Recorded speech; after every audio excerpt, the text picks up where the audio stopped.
Wasingi sugar to Zilamandi, City of Champions, oye oye. Wasingi sugar to Zilamandi, City of Champions, oye oye. Tumetoka mbali kama gatuzi kweli, tunaenda mbali twatumaini.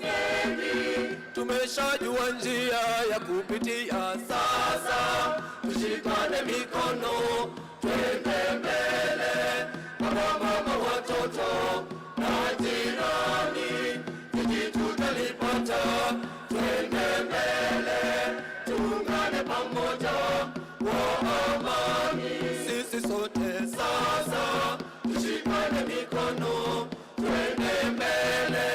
Baba mama watoto na jirani, jiji tutalipata, twende mbele. Tuungane pamoja kwa amani. Uongozi bora twajivunia sisi, na mifarakano tumetupia mbali. Tunashirikiana bega kwa bega sasa, tushikane mikono twende mbele. Baba mama watoto na jirani, jiji tutalipata,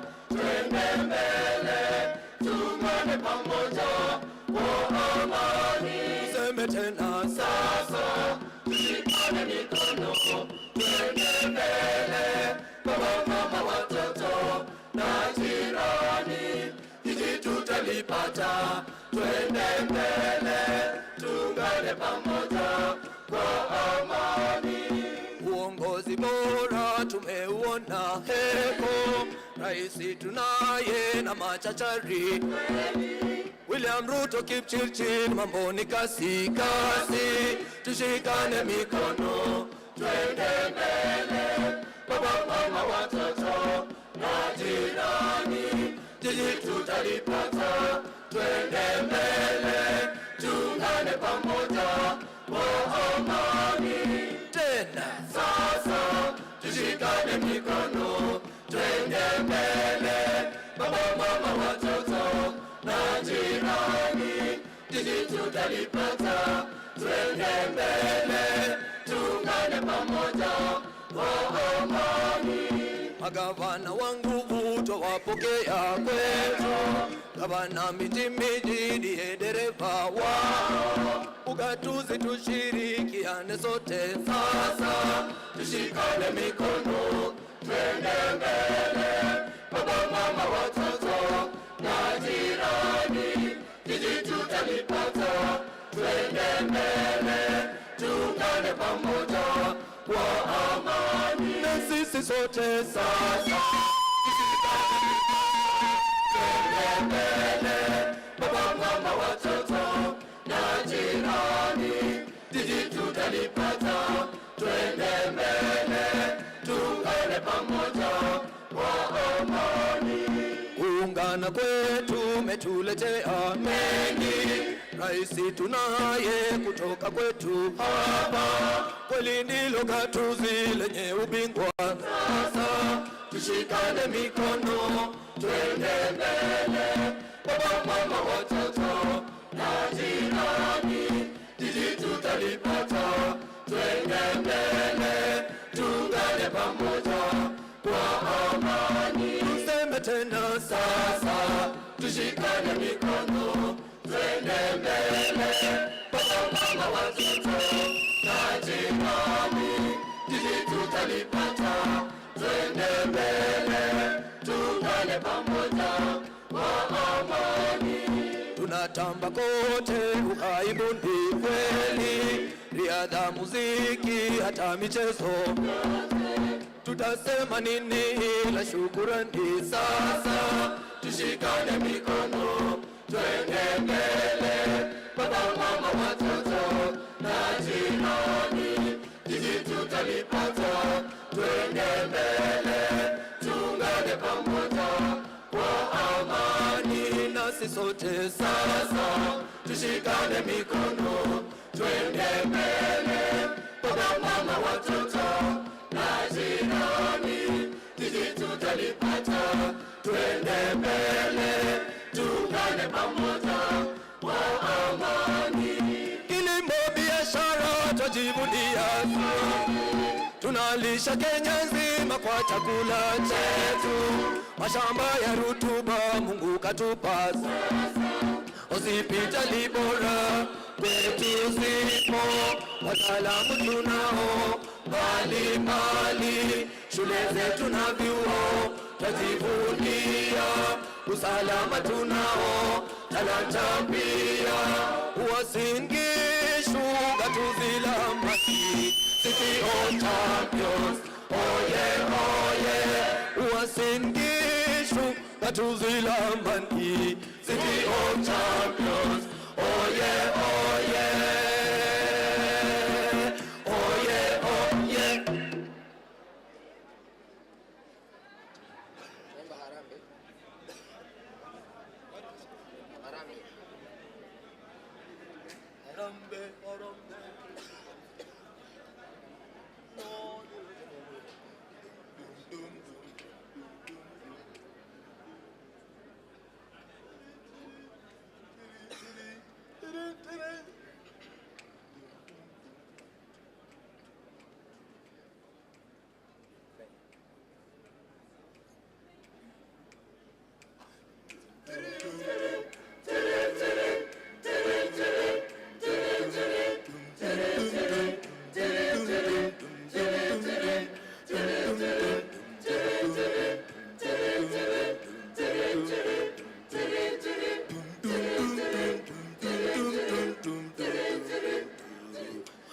Harambee, harambee, tuimbe pamoja. Harambee, harambee, harambee, tuimbe pamoja. Harambee, harambee, harambee, tuimbe pamoja. Tujenge serikali. Harambee, harambee, tuimbe pamoja. Harambee, harambee, harambee, tuimbe pamoja. Harambee, harambee, harambee, tuimbe pamoja. Tujenge serikali. Wengi walisema Kenya itakuwa matata, itakuwa matata. Wengi walisema Kenya itakuwa matata, watu wote wastaarabu. Wengi walisema itakuwa matata, wengi walisema Kenya itakuwa matata, wengi walisema Kenya itakuwa matata, watu wote wastaarabu.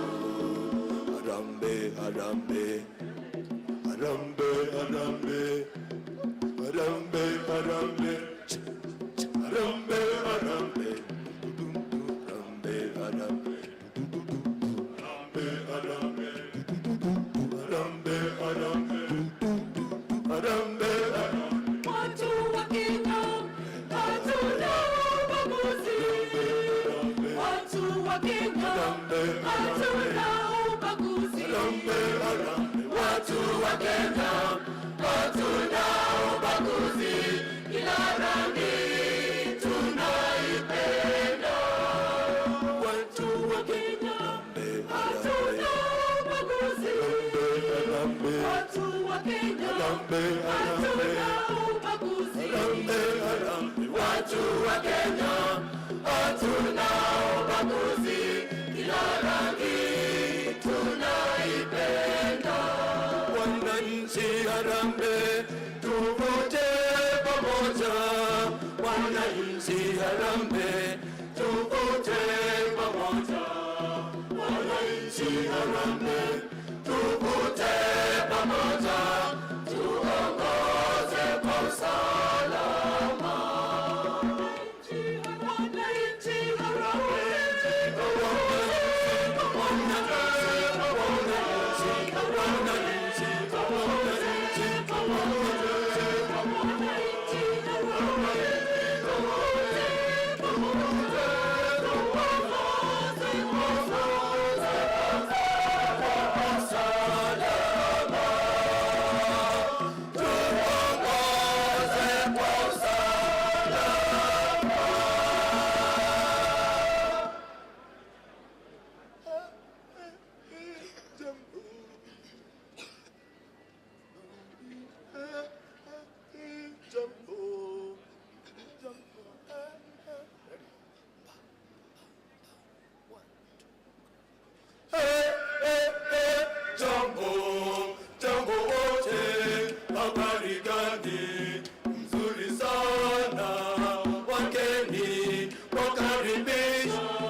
mzuri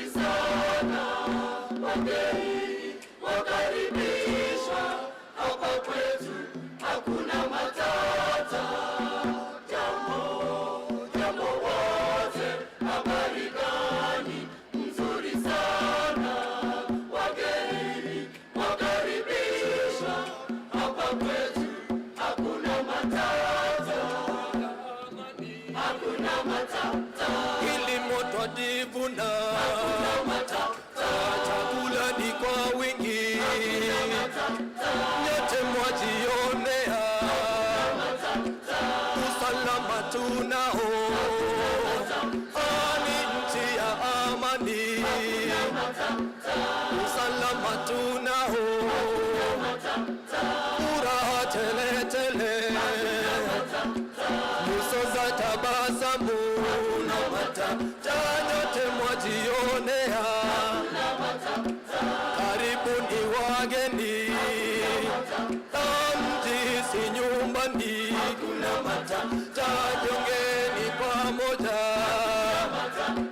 tujuliane hali, hakuna matata, mjione nchi, mandhari yavutia, mbona mwajiuliza, hawa ni kina nani? Hakuna matata, hakuna matata,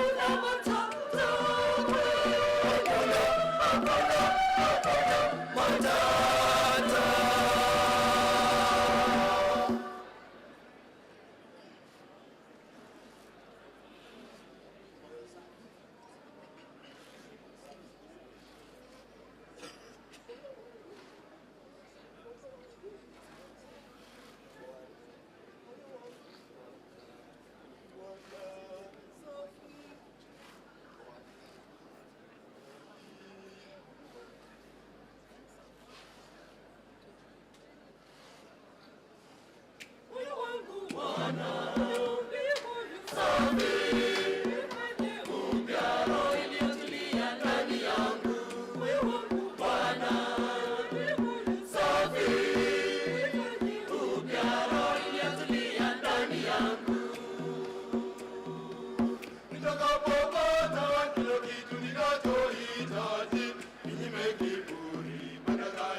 Nijalie niwe na moyo safi, moyo wangu Bwana, uniumbie moyo safi, uifanye upya roho iliyotulia ndani yangu.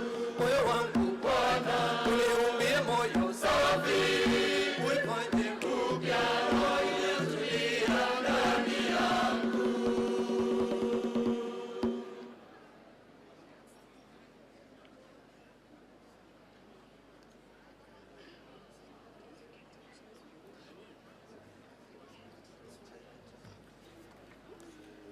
Thank you very much, exhibitions. Thank you very much, champions. Ladies and gentlemen, a round of applause, please, for the champions. That's the band playing for us. I'd like now to welcome the Presidential Escort Unit Band to come. The Presidential Escort Unit Band is coming. Ladies and gentlemen, we are waiting for the President to enter these grounds. And as soon as he enters the grounds, we shall be able to see him on the screen. From that moment, you'll be knowing that he will be here with us shortly. He will tour the exhibition stands. The various counties are exhibiting, various partners are also exhibiting, and we'd also like to encourage you to visit the exhibition stands today and tomorrow and Friday, because there are various things that are being exhibited. We want you to go there and take a critical and keen eye at what you will be seeing in the stands, and then you gauge them, because we'll ask you to vote for what you consider to be the best.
utangamano wa kitaifa, tushikamane wa Kenya wote, mawasiliano yenye nguvu, utawala bora wa taifa, utangamano wa kitaifa, tushikamane wa Kenya wote, mawasiliano yenye nguvu, utawala bora wa taifa, mawasiliano yenye nguvu, utawala bora wa taifa, mwingiliano wa maana, utawala bora wa taifa, tupe nguvu swala la gatuzi, ndilo nguzo la maendeleo, pamoja tuzuie matatizo, kazi tukaze mazingira, usafi tuwete, na nguvu wairutibishe vyote, tupigane na vita vya njaa, gatuzi tupende mazingira,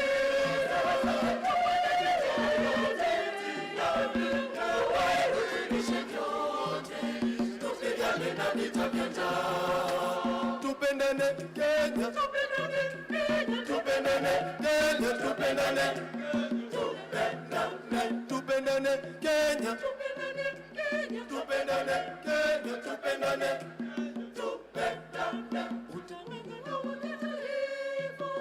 tushikamane wa Kenya wote, mawasiliano yenye nguvu, utawala bora wa taifa, utangamano wa kitaifa, tushikamane wa Kenya wote, mawasiliano yenye nguvu, utawala bora wa taifa, mawasiliano yenye nguvu, utawala bora wa taifa, mwingiliano wa maana, utawala bora wa taifa, tupe nguvu swala la gatuzi, ndilo nguzo la maendeleo, pamoja tuzuie matatizo, gatuzi tupende mazingira,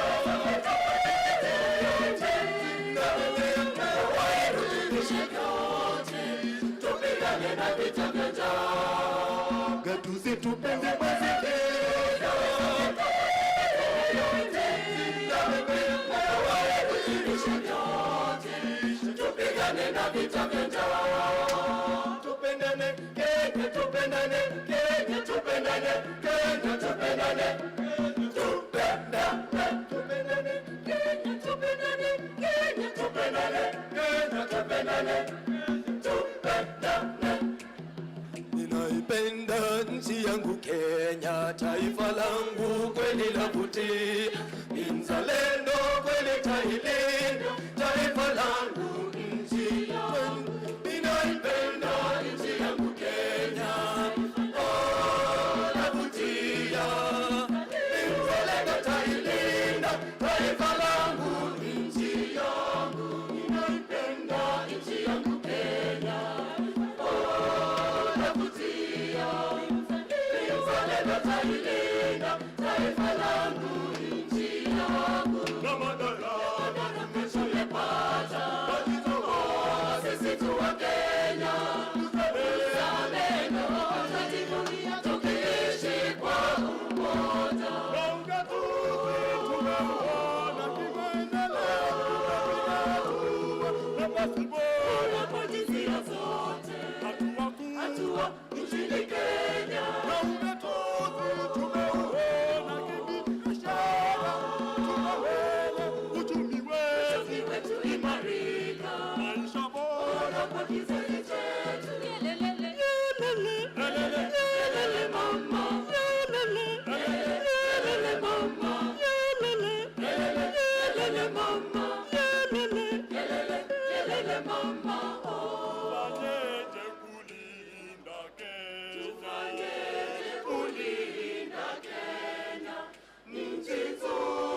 tunasonga mbele.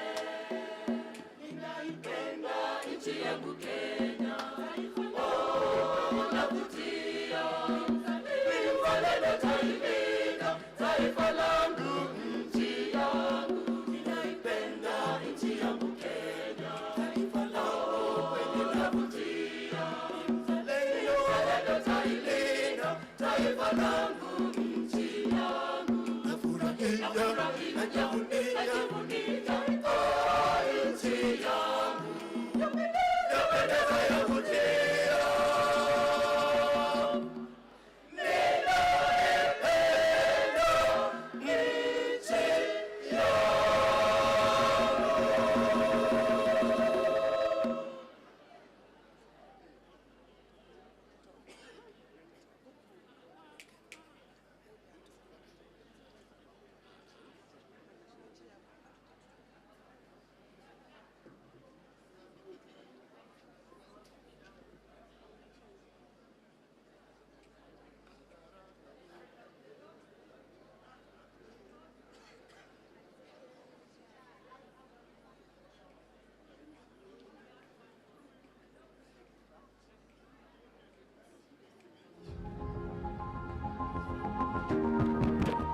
Let's clap for the choir again, please.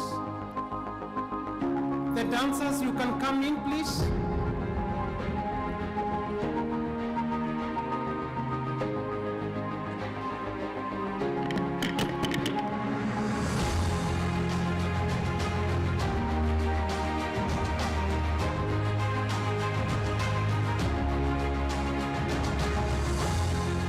The reason why we are here is because of pre-conference activity athletics, and later we are going to have a football match pitting the senators and the governors. The reason why athletics nowadays is entrenched in the Devolution program is that we are in the home of champions.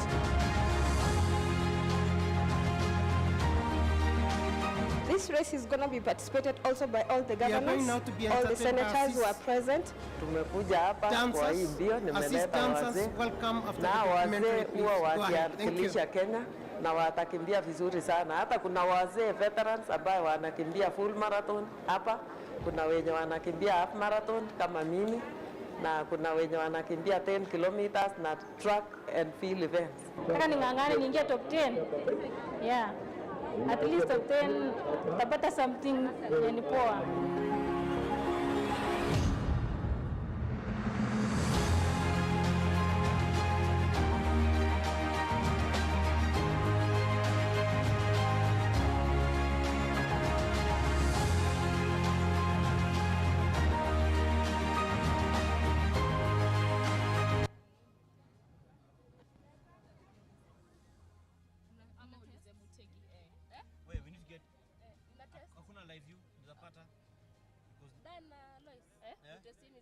One, two, 1 2. So there hizo za simu zilikwama. 1 2 1 2. Check 1 2, check 1 2. 1 2. Check 1 2.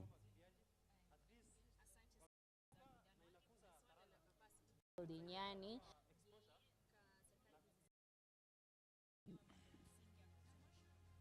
Check mic 1 2, can you hear me? I'm happy to be here. Dio, like check mic 1 2. Check mic 1 2. Check mic 1 2. Check mic 1 2. Check mic 1 2. Can you hear me? Check mic 1 2. Check mic 1 2. Check. Asante sana. Kongamano la ugatuzi, mkutano bora mkutano. Dan Mwangi, Frida Mwaka, Lace Wangoi, ABCDEFG, HIJKLMNOPQRST, capacity building, remarks by platinum sponsor, Ambassador Meg Whitman, US Ambassador Whitman, Ambassador to Kenya, Peter Ndegwa, Safaricom PLC, CEO. Iko sawa? Yeah, tuko wote on call. Tunakusikia? Uko kwa jake kuna madini anaweza kaa? Okay. Haya, tabidi fungie mlango. Okay. Nitoke.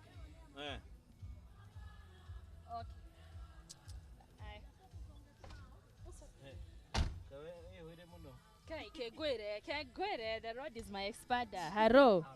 Hallelujah, very important. You know, Benso.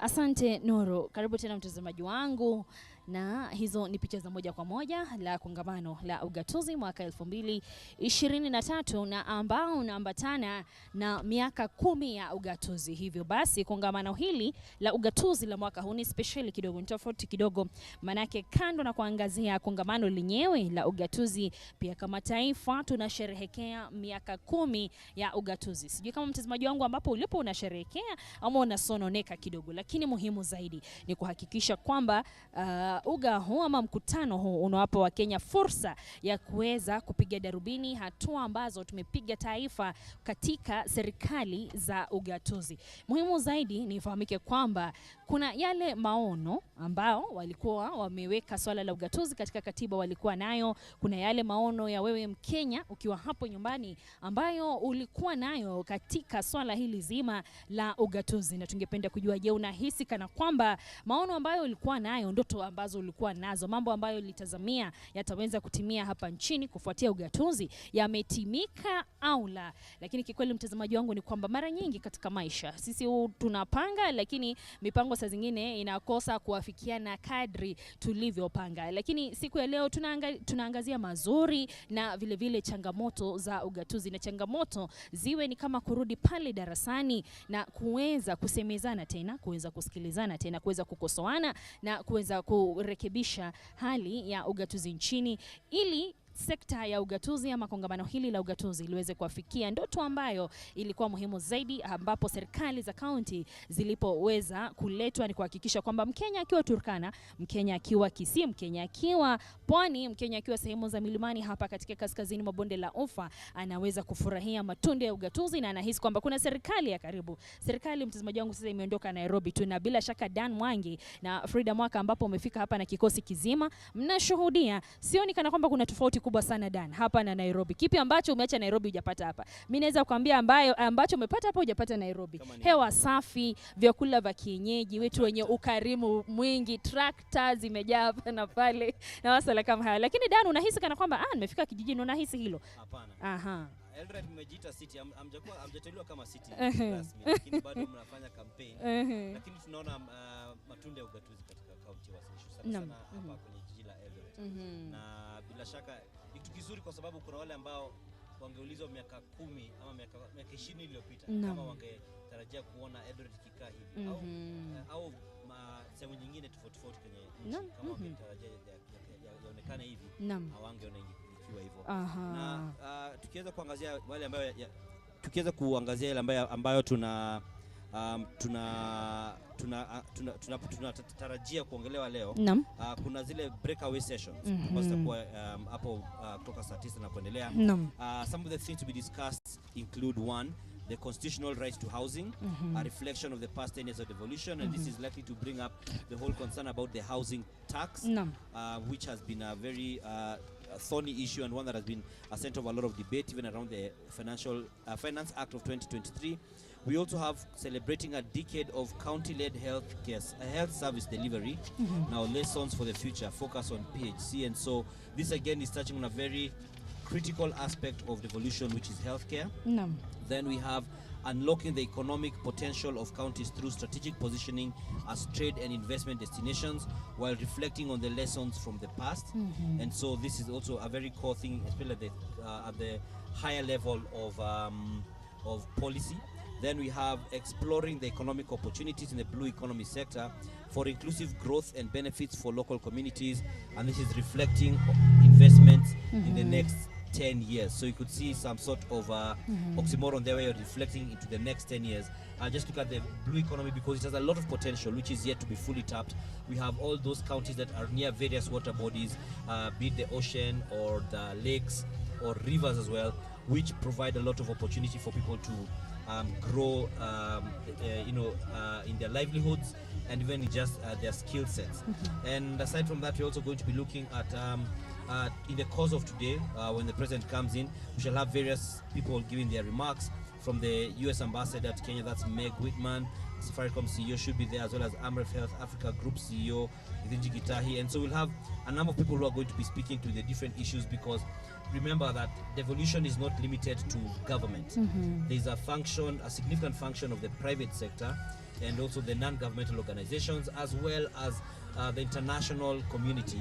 And so all these have a place in devolution, a significant one at that. And so we are going to be looking to just see what they're going to be telling us. Again, just being keen on ensuring that we are getting some tangible things out of this. One of the concerns that has been raised is the fact that it doesn't appear like the county assemblies, the MCAs, have been given a slot to address this gathering. And so on any of the 3 days, at least not per the program that has been shared, which has raised a concern because they exist on a very primary basis on account of devolution per the Constitution of Kenya, which actually created these positions and created this role, and it's a very critical one in just ensuring that we have oversight over the resources that are being devolved. Lois. Dan, nataka nikurejeshe nyuma kidogo hapo ambapo umeweza kutupa ratiba ya masuala ambayo yatazungumziwa mida ya mchana, na ni masuala manne. Kuna masuala ambayo ni muhimu sana katika county yetu na vile vile katika county hizi za kaskazini mwa bonde la Ufa. Lazima nitete county zetu, manake hapa ndo nyumbani. Sasa kuna hili swala Dan ambapo uliweza kutuambia lilikuwa swala la 3, unlocking the economic potential of counties through strategic positioning as a trade and investment destinations while reflecting on the lessons from the past. Hapa kuna uzito mwingi sana na uzito fulani ambao ikiwa swala hili litakuwa likizungumziwa, nina uhakika magavana kutoka maeneo haya watakuwa macho na sikio na vile vile kalamu mkononi kuweza kusikiliza na kujua jinsi ya kujiandaa hapa. Dan, hapa tuna masuala ambayo ikiwa yataweza kuangaziwa, basi uchumi wa kaunti nyingi kutoka maeneo haya huenda ukaimarika kwa kiasi kikubwa. Swala la kwanza ambalo naona hapo kuna nafasi ni swala la sports tourism kwa lugha ya Kimombo. Kwa Waswahili tunasema utalii unaotokana na sekta ya michezo.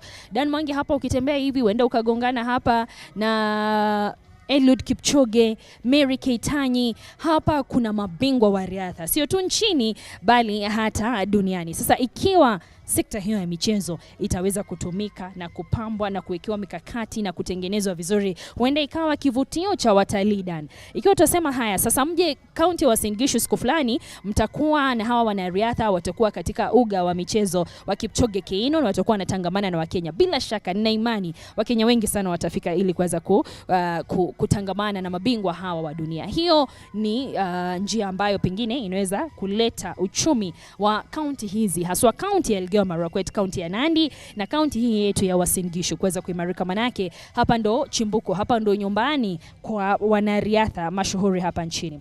Vile vile kuna masuala ya value addition. Hii ni kuhakikisha kwamba mazao ambayo tunapata shambani, ikizingatiwa kwamba county hizi zina uzito mkubwa na kwamba kiuchumi hapa tunategemea pakubwa kilimo, ikiwa kutakuwa na value addition. Hivi mkulima wa pale Kerio Valley anapovuna maembe yake, yasije yakaharibikia hapo nyumbani akingoja mteja Dan Mwangi. Yachukuliwe, yaende akatengenezwe juice. Mkiwa pale Nairobi mnaweza kuweka katika friji zenyu na kuweza kufurahia matunda kutoka Kerio Valley. Hilo linaweza kutusaidia pakubwa.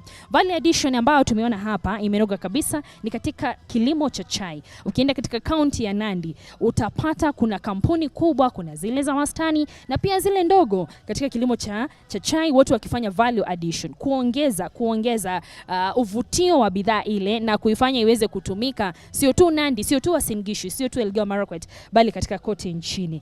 Pia kuna kilimo biashara Dan Mwangi. Hapa tunasema isiwe ni ukulima tu, bora ukulima, lakini kiwe kilimo bora. Hapa utapata karibu kila mkazi ambaye amefika hapa ana kipande cha shamba Dan Mwangi. Hivi kama ni mimi na wewe majirani, wewe una mahindi ambayo umepanda kwako, mimi na mahindi nimepanda kwangu, lakini sasa tunasema na Frida wewe na mahindi yake na mwingine. Sasa itakuwaje kila mmoja wetu apate faida? Itakuwa ni muhimu sana ikiwa tutafanya kilimo ambacho panga kulingana na biashara. Kwa mfano, tuache wote kupanda mahindi. Wakulima wafanye kitu tunaita diversification, kilimo mbadala, ili tuhakikishe ambao wanapanda mahindi ni wawili, ambao wanapanda parachichi ni watatu. Hivyo huyu wa mahindi atakuwa ana soko kwa huyu wa parachichi. Huyu naye wa parachichi ana soko kwa yule wa mahindi. Hivyo basi tunaona haya ni masuala ambayo yakizungumziwa Dan Mwangi katika media ya michana itakuwa ni muhimu zaidi kuweza kuchangia ubora ama kuboresha ugatuzi katika serikali za kaunti, hasa maeneo haya kaskazini mwa bonde la Ufa. Swala lingine Dan ambalo tutakuwa tukiangazia na pengine rais atalizungumzia pamoja na gavana mwenyeji ambaye pia ni Jonathan Biwa County wa Uasin Gishu ni lile swala la capacity building. Je, tuna miundo misingi kama county iliyowekwa ili kuhakikisha kwamba tunaweza kutekeleza ndoto hii ya ugatuzi? Je, ni mikakati yapi imewekwa? Manake kama tutakuwa na mtu kama CEC kwa mfano, huyu ni waziri wa county, ama tutakuwa na chief officer, huyu ni katibu wa county wa wizara. Je, tuna miundo misingi pengine ya kuweza kuwaelimisha kwanza? Manake hawa ni watu ambao katika miaka ya nyuma hawajakuwa mawaziri. Bado ugatuzi ni mchanga. Hutafika pale unapofanyiwa interview anze kusema nilikuwa waziri Nairobi ama nilikuwa waziri Mombasa. Ni jambo geni. Je, Dan, unahisi kana kwamba kuna miundo misingi bora imewekwa pindi tunapokuwa na serikali za kaunti, wale ambao wameajiriwa katika hizi nyadhifa wanaelewa fika masuala ambayo wanaweza kufanya ili kuendelea kubembeleza mtoto huyu wa ugatuzi hivi sasa na miaka 10 ili aweze kukua na kumea na kuelewa vizuri ambayo yanatarajiwa katika kutekeleza ugatuzi? Quite honestly, it's a mixed bag if you ask me. We have those people who are very keen and have understood and internalized the value of devolution and are keen to make sure that that dream is achieved. But we have some of the bad crop who have, with evidence to back it, been the perpetrators of corruption or in different ways, be it the theft of public resources or nepotism, tribalism in regards to appointments. We talk about the issue of substandard products or just bypassing some of the processes for the benefit of a few people. So we've seen such kind of things which slow down devolution. So you can find, for example, if the president came today and was a chief guest and launched a certain project, then beyond the project, now the implementation and effecting it and what it's meant to gain is sort of slowed down or riddled in different issues, corruption or otherwise, or just substandard work, or just the people who get the contracts or the tenders to do this either are not good enough or end up getting caught up in challenges, some of which are genuine, such as when they are the subject of pending bills. You have somebody who has taken huge loans to do a certain project, be it a road project, agriculture, or a building market, or whatever it could be. But it gets to a point that money runs out and the government says, the county says it can't pay them because it doesn't have money, which is why the issue of pending bills has been a big deal.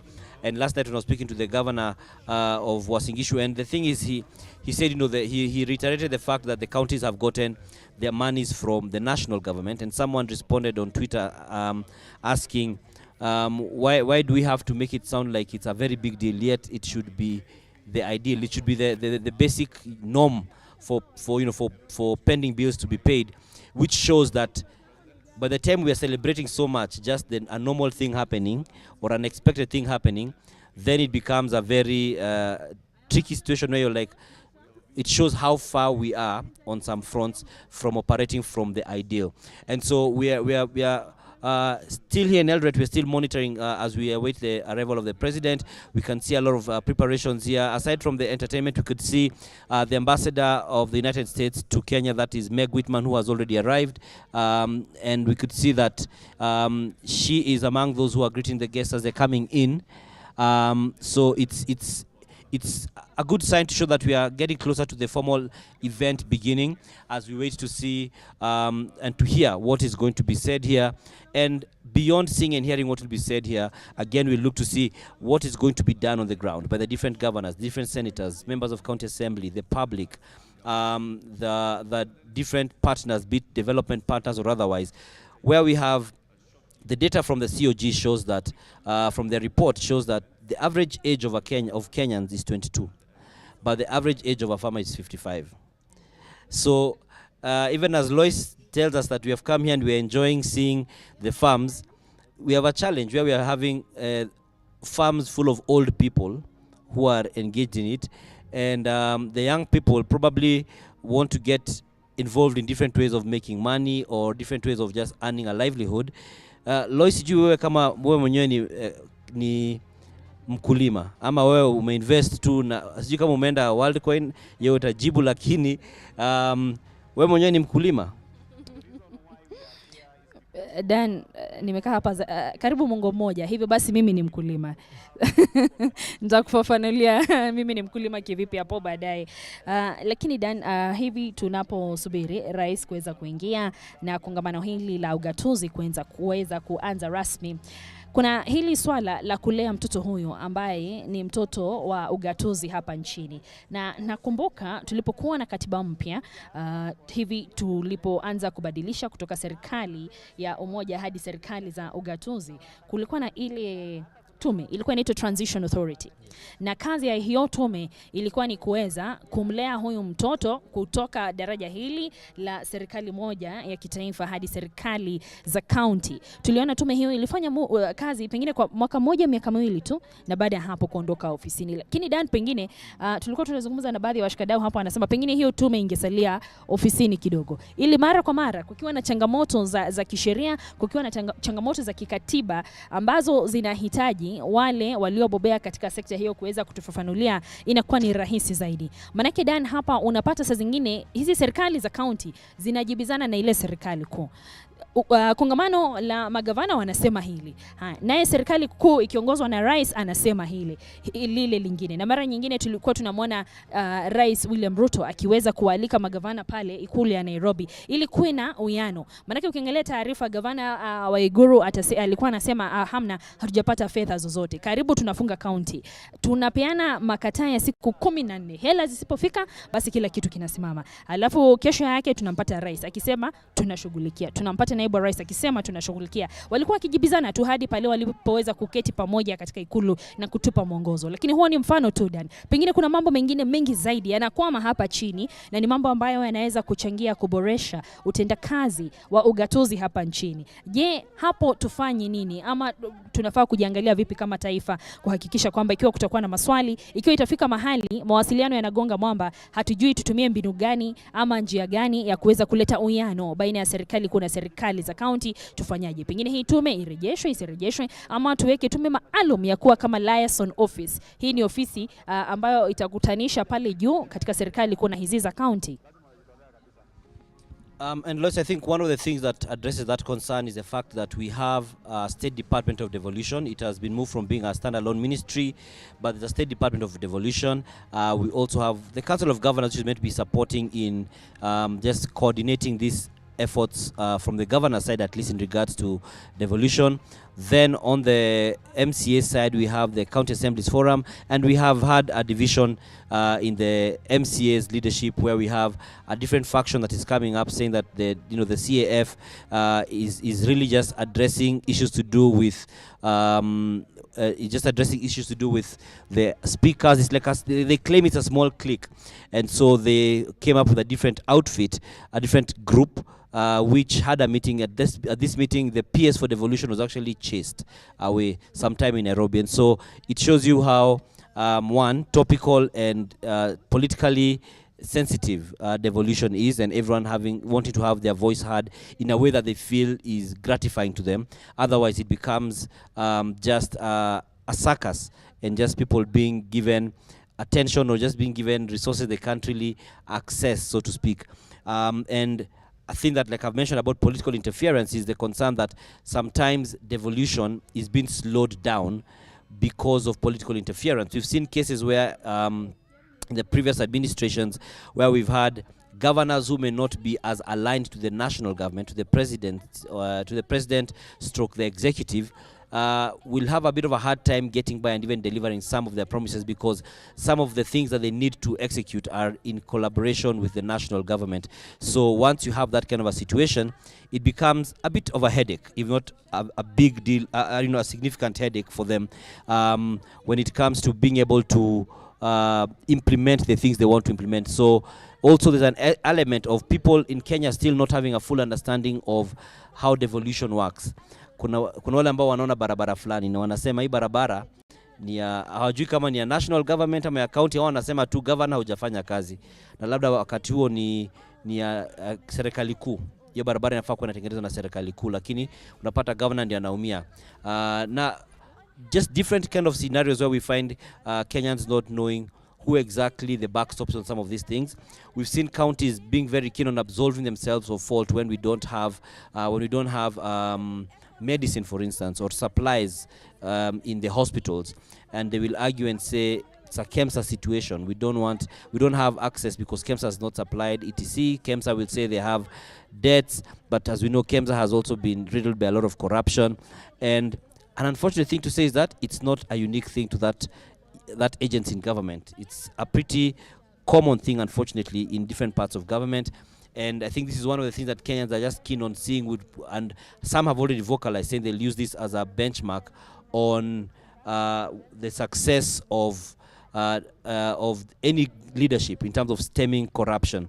And so we do look to seeing how this will actually be addressed in a very tangible way, as we even look at things like, I talk about the future generations. And even before we get there, I believe Devolution conference. Your Excellency, yesterday we had planned some pre-devolution activities. One of them was a football match between the Senate and the Council of Governors. As agreed, Your Excellency, and by the tradition, this is always not a serious match, it's a fun match. And Your Excellency, this is, and to confirm that this is a fun match, we know football we do 90 minutes in a football match. Ours was about 50 minutes, which means 25 minutes, 25 minutes. We had also agreed that this was a fun match, but our friends in the Senate, Your Excellency, unleashed a professional team on us. And at the end of the game, we were at 0-3. But Your Excellency, we think that you may have conspired with the Senate, because one of our strikers, dependable striker, Governor Otuoma from Busia, for some reason you disappeared with him for the whole day yesterday. So you may, we think that you may have colluded with the Senate team, including a very dependable 2 members of our cheering squad, very noisy Governor Senator Susan Kika of Nakuru, and Governor Susan Kika of Nakuru, and SES of Embu County. So, Your Excellency, we hope that in the next biannual devolution conference, you will find time to side with us and not with the Senate, so that we can redeem our image as governors. Nonetheless, we still have the 3 days ahead of us. We will be able to prove ourselves as COG. So, asanteni sana. We have, Your Excellency, very few remarks from our sponsors, and I want to take this opportunity to welcome our remarks from our platinum sponsors, starting with Ambassador Meg Whitman, the U.S. Ambassador to Kenya, to come and make our remarks. Karibu, Balozi.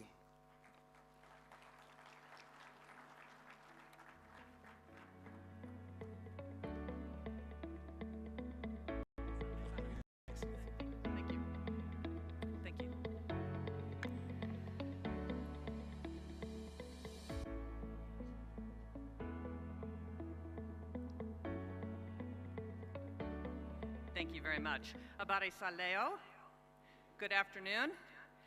President Ruto, governors, distinguished guests, the best sentence in the English language, all protocols observed.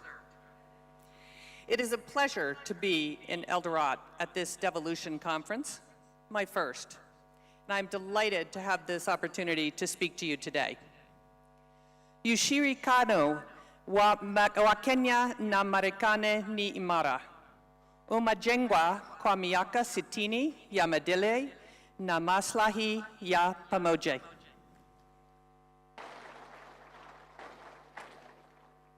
Our partnership has enhanced security and improved the lives of Kenyans and Americans. Since I arrived in Kenya, my team and I have been focused on strengthening the U.S.-Kenya trade investment relationship in coordination with the Kenyan government. The presentation that you are about to hear is one that I have given many times over the past several months to encourage businesses to invest in Africa and Kenya. I want you to hear the pitch too, and hope that you use the data for your own pitches. And I welcome you to add your county to this story. And the story is, why Africa, why Kenya, and why your county? Whether that's Homa Bay, or Kilifi, or Nairobi, or Mombasa. Let us seize this moment to increase bilateral trade and investment to all our citizens. Now, just after I arrived, it became clear to me we needed to update the narrative on Africa. For example, when I was a CEO, I'll be honest, I probably thought about Africa 1% of the time. Many businesses I managed were elsewhere. But if I were back in the boardroom today, Africa would be on my radar for two very simple reasons: supply chain diversification and net zero emissions. If the war in Ukraine and the COVID pandemic taught us anything from a business perspective, it taught us that single sourcing your supply chain from any one country is not smart. Single sourcing is a recipe for supply chain disruption and shortage. Today, every company is looking for new places to diversify their supply chain. Now, what the war in Ukraine and the pandemic did to spur supply chain diversification, climate change has done for energy use. Businesses are pushing for net zero emissions to meet their climate change mitigation goals. And Kenya, as you know, generates 93% of its electricity from renewable sources, and this percentage is only going to go up with geothermal, solar, and wind investments. And to further emphasize this point, ponder these words from a CEO of a major consumer tech company who I hope to bring to Kenya. He said, "Supply chain diversification is now an essential element of our business, and so is the need to be totally green. In that sense, Kenya seems to offer us a 1-2 punch for success." Now, at the embassy, we've been doing a lot of trade and investment data analysis since my arrival. And what I have learned has been surprising and paints a far more dynamic business outlook for Africa than most Americans understand. And here are some data points that I found particularly interesting, and ones that I share often with American businesses. Why Africa is the first question American businesses have.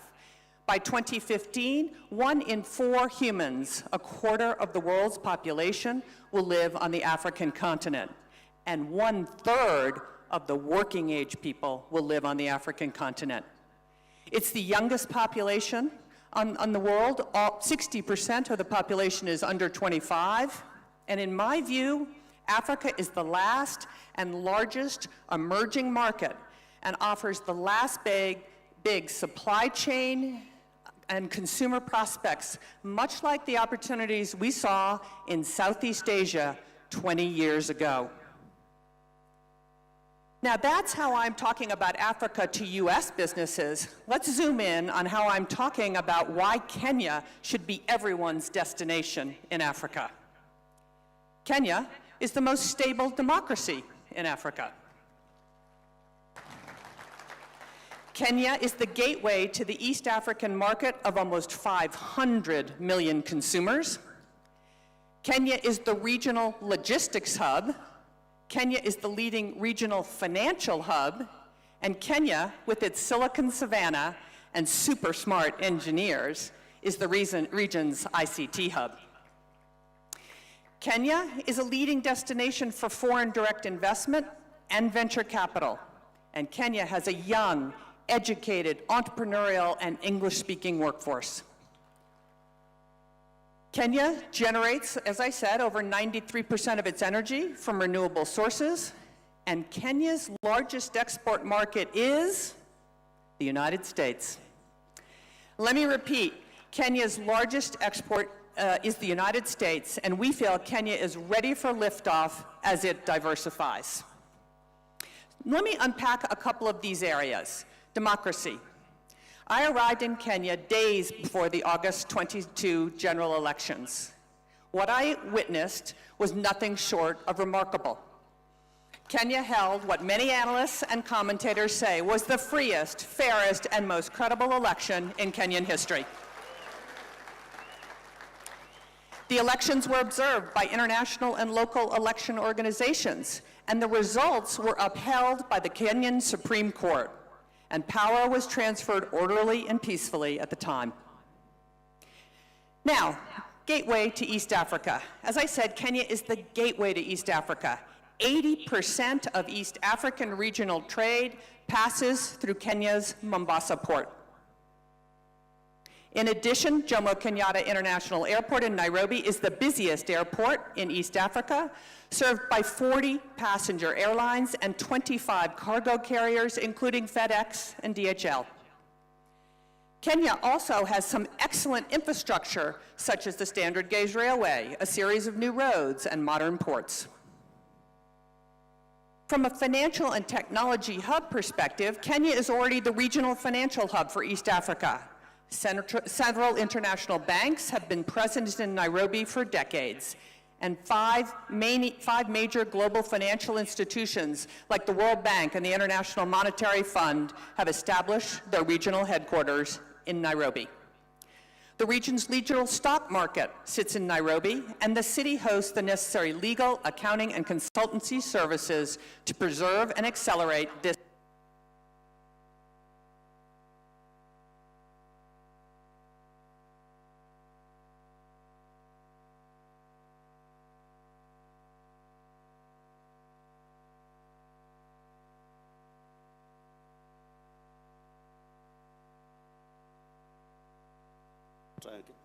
There we go. Okay, great. Thank you. Nairobi also has a very vibrant technology community known as Silicon Savannah, and the Kenyan government is committed to establishing Kenya as the premier destination for tech sector investment and innovation in Africa.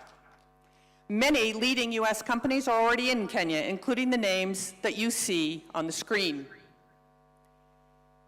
Emerging, but also hugely impactful, having a little trouble there. Emerging, but also hugely impactful Kenyan tech companies like Copia Global, Semiconductor Limited, Twiga Foods, Market Force, Power Financial Wellness, and others are here in Kenya. I've met these companies, I've visited their operations, and what I see happening here has many of the critical components that make Silicon Savannah an even bigger success. Now, at the nexus of finance and technology sits one of the most impressive companies I have ever seen, M-Pesa. M-Pesa has annual revenues of over $1 billion US, $360 billion of gross market value flowed through the platform last year. And it has an open API of over 60,000 developers. M-Pesa has over 50 million customers in 7 countries and is involved in over 70% of Kenyan transactions, powers over 5 million businesses, and 60% of Kenya's annual GDP flows through it. Let me say that again, 60% of Kenya's GDP flows through M-Pesa. And let me tell you, I know a little something about this industry, having bought and owned PayPal at eBay, and I assure you, M-Pesa is extraordinary.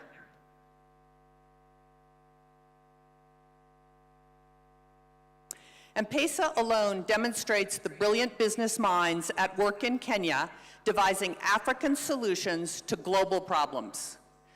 Foreign direct investment and venture capital Kenya has attracted significant foreign direct investment and is a leading destination for venture capital.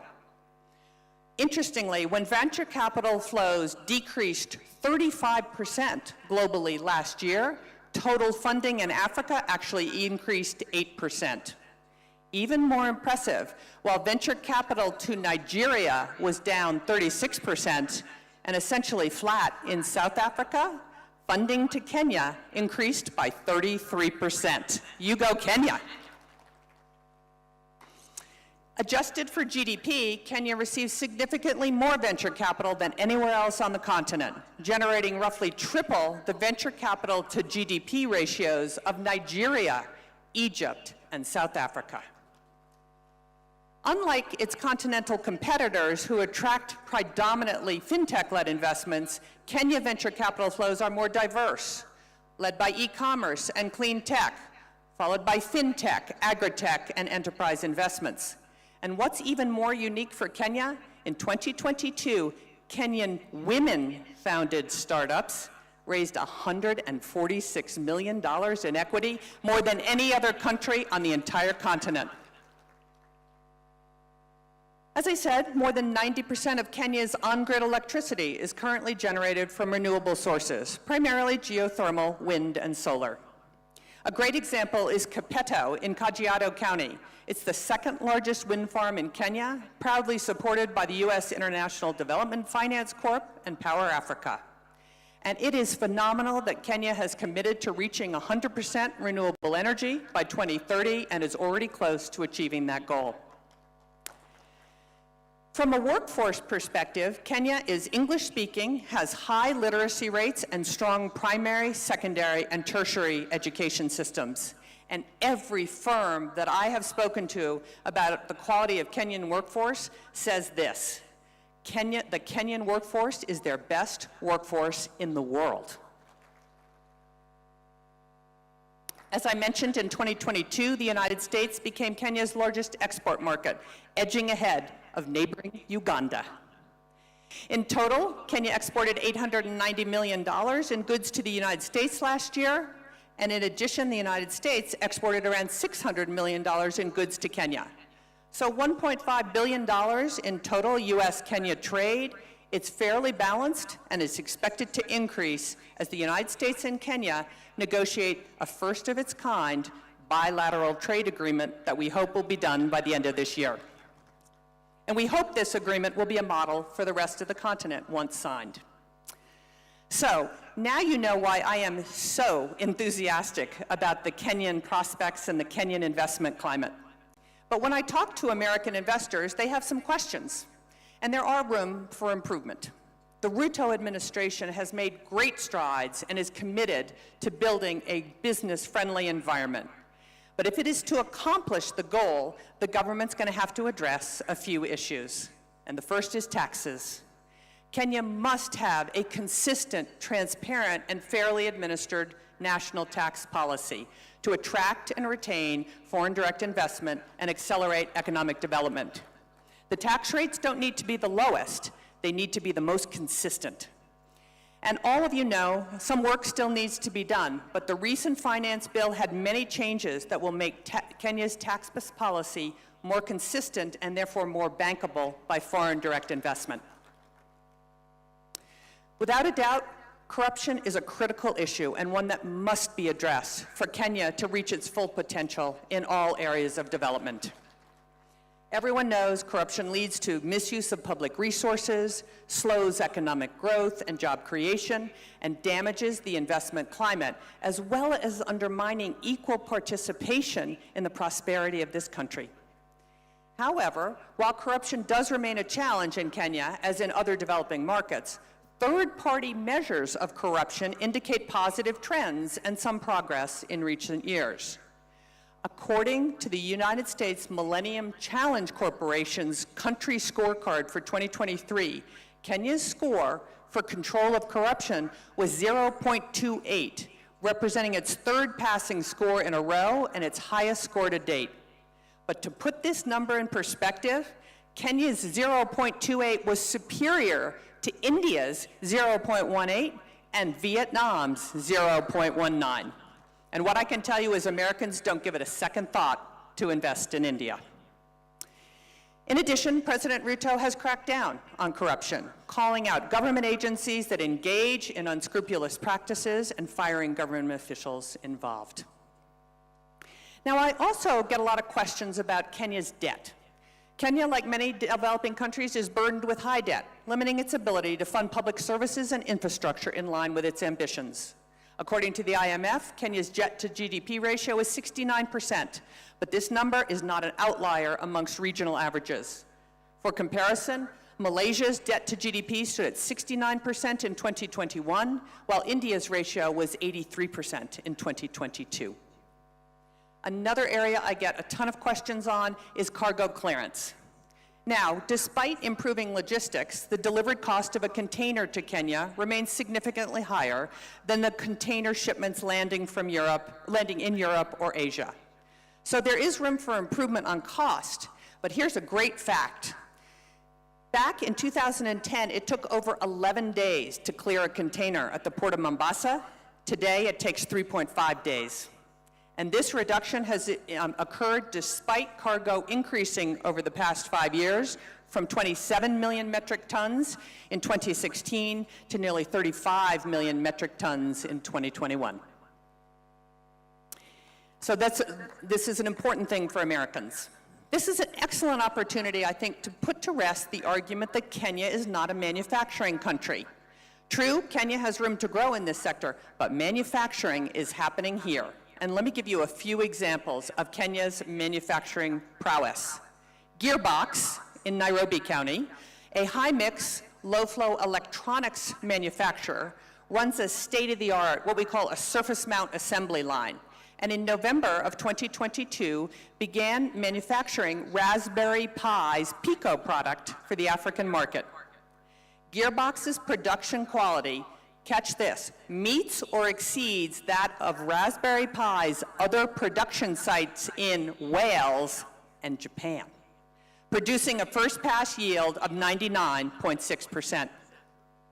Semiconductor Technologies, a US-owned semiconductor manufacturing and nanotechnology company in Nyeri County, is growing rapidly and has hired more than 80 Kenyan engineers in the last 12 months. Kenya's Revital Healthcare in Kilifi County is one of the largest manufacturers of medical products in Africa, producing 48 devices and exporting to 28 countries. Isuzu has operated an East Africa assembly plant in Nairobi since 1977, selling more than 90,000 units with more than 15 models. And there's also a robust and growing e-mobility manufacturing assembly industry in Kenya. Kenya is the future for Africa's 2- and 3-wheel e-vehicles and e-buses. And lastly, when we talk about trade, we have to talk about apparel and apparel manufacturing. Last year, Kenya recorded its highest ever apparel exports to the United States, over $540 million, employing nearly 200,000 Kenyans, mostly young women. Leading U.S. apparel brands sourcing from Kenya include PVH, which includes Tommy Hilfiger and Calvin Klein, Contour, which includes Lee and Wrangler, and several more, including Walmart and Levi's. And what we hear from these brands, they want more Kenya apparel manufacturing, both because of the high quality of labor and Kenya's leadership in renewable energy. Brands are steadily moving production operations to Kenya from Sri Lanka, Bangladesh, Ethiopia, and China because of what you have to offer. And more of this is on the way. I think apparel manufacturing may be the biggest near-term employment opportunity in all of Kenya. So clearly, there is something happening here. It's abundantly clear to me, and every day I try to make abundantly clear to the international audience that Kenya is open for business. Over the past year, the Kenyan government has been implementing real measures to improve economic conditions and create a business-friendly investment climate throughout the country.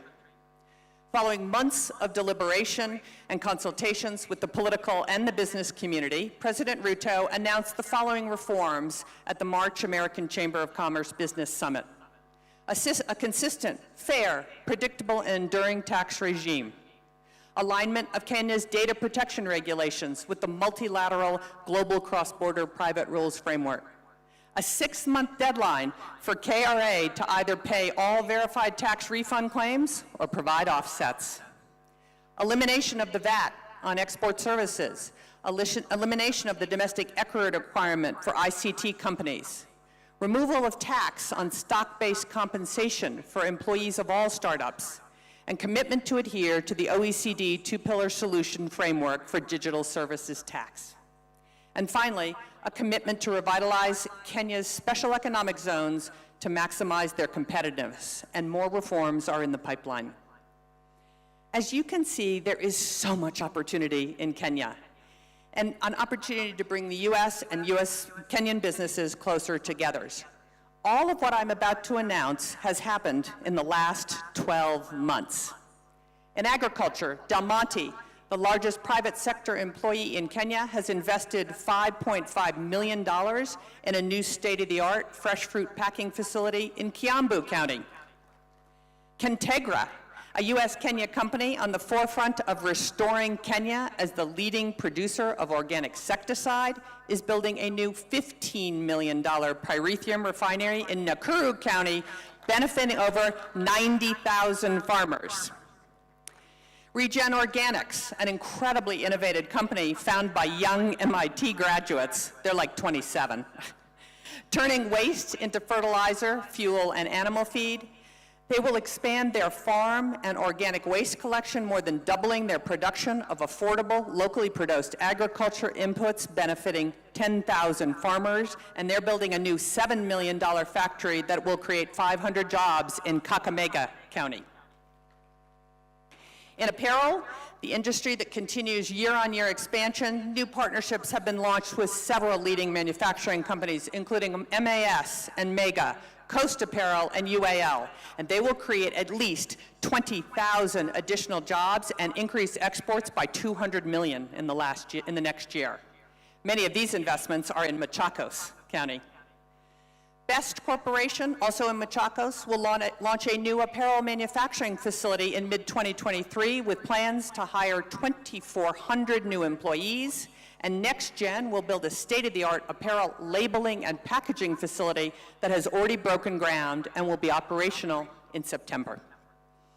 In ICT and innovation, CCI Global, the largest business process outsourcing company in Kenya, has doubled its workforce to 8,000.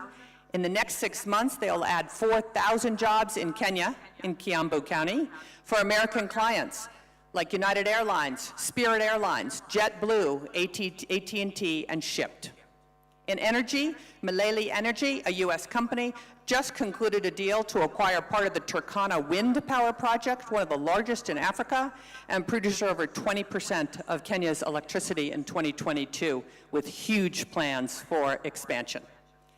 And last but certainly not least, in the medical pharma industry, the government of Kenya and Moderna finalized an agreement to build a new $500 million vaccine manufacturing facility in Kiambu County. This will be the only such facility on the African continent for Moderna and their first factory outside the United States. Moderna's investment should be a catalyst for the medical industry in Africa, producing over 500 million vaccines a year. All of this has happened in the last 12 months. So all you need to do, Mr. President, is do that again in the next 12 months. And there are more exciting developments happening every day. American sports associations like the NBA, the NFL, Major League Baseball, Major League Soccer, and the entertainment icon, the Grammys, are all currently looking for a home in Kenya. And the television and movie industries are discovering Kenya too. Everyone thinks Nigeria has the market on this, but just look at the fact that Kenya now has a Real Housewives of Nairobi.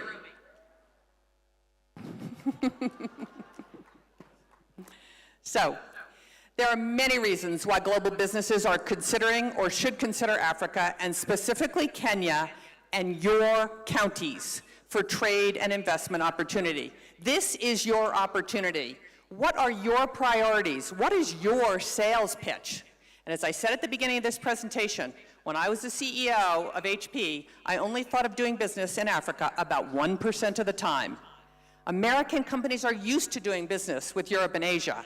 How will you convince them to make doing business in Kenya just as routine? I encourage you to take this presentation. There's no trademark on this presentation. Take this presentation and tell the story of why Africa, why Kenya, and why your county. Why Garissa? Why Mombasa? Why Isiolo? Why Nakuru?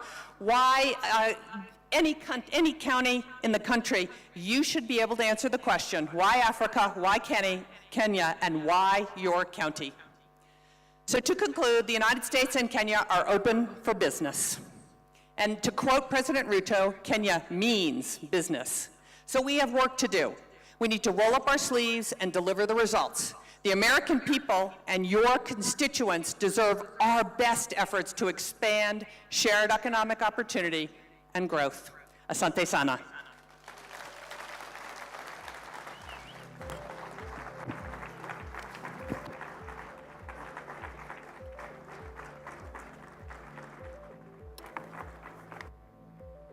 You will all agree. Thank you very much, Balozi. You will all agree that it would be difficult to cut short such kind of a candid presentation pitching for Kenya. The parting shot, Kenya is open for business. Counties are open for business. Our next speaker, I hope you will make your remarks fairly moderate because we are catching up with time. Our platinum sponsor, Safaricom PLC, Chief Executive, Mr. Peter Ndegwa, karibu sana.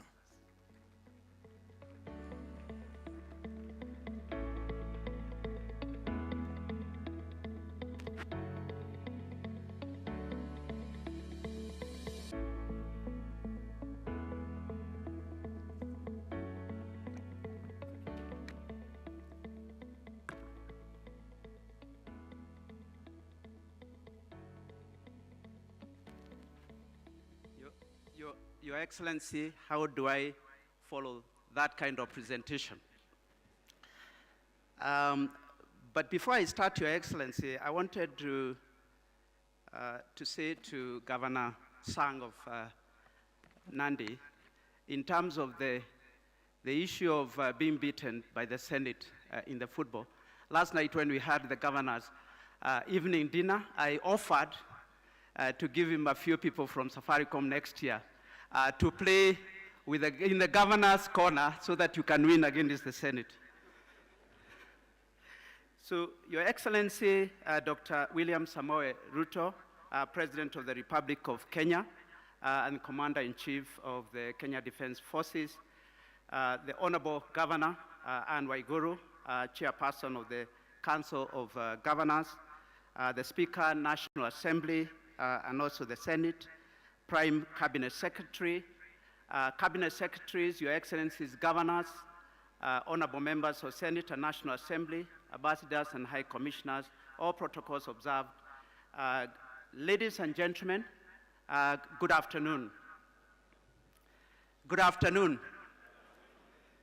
It gives me great pleasure to join you at this Devolution conference as representing Safaricom, and I thank the ambassador for becoming a chief marketing officer, especially for M-Pesa. It is true that we transact about $1 billion Kenya shillings through $1 billion through the M-Pesa platform.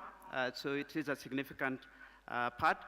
But I'm happy to be here in the home of champions, as Safaricom, which has been a major partner for devolution, but also digitization. But I'm also happy to be here as one of the platinum sponsors for this conference.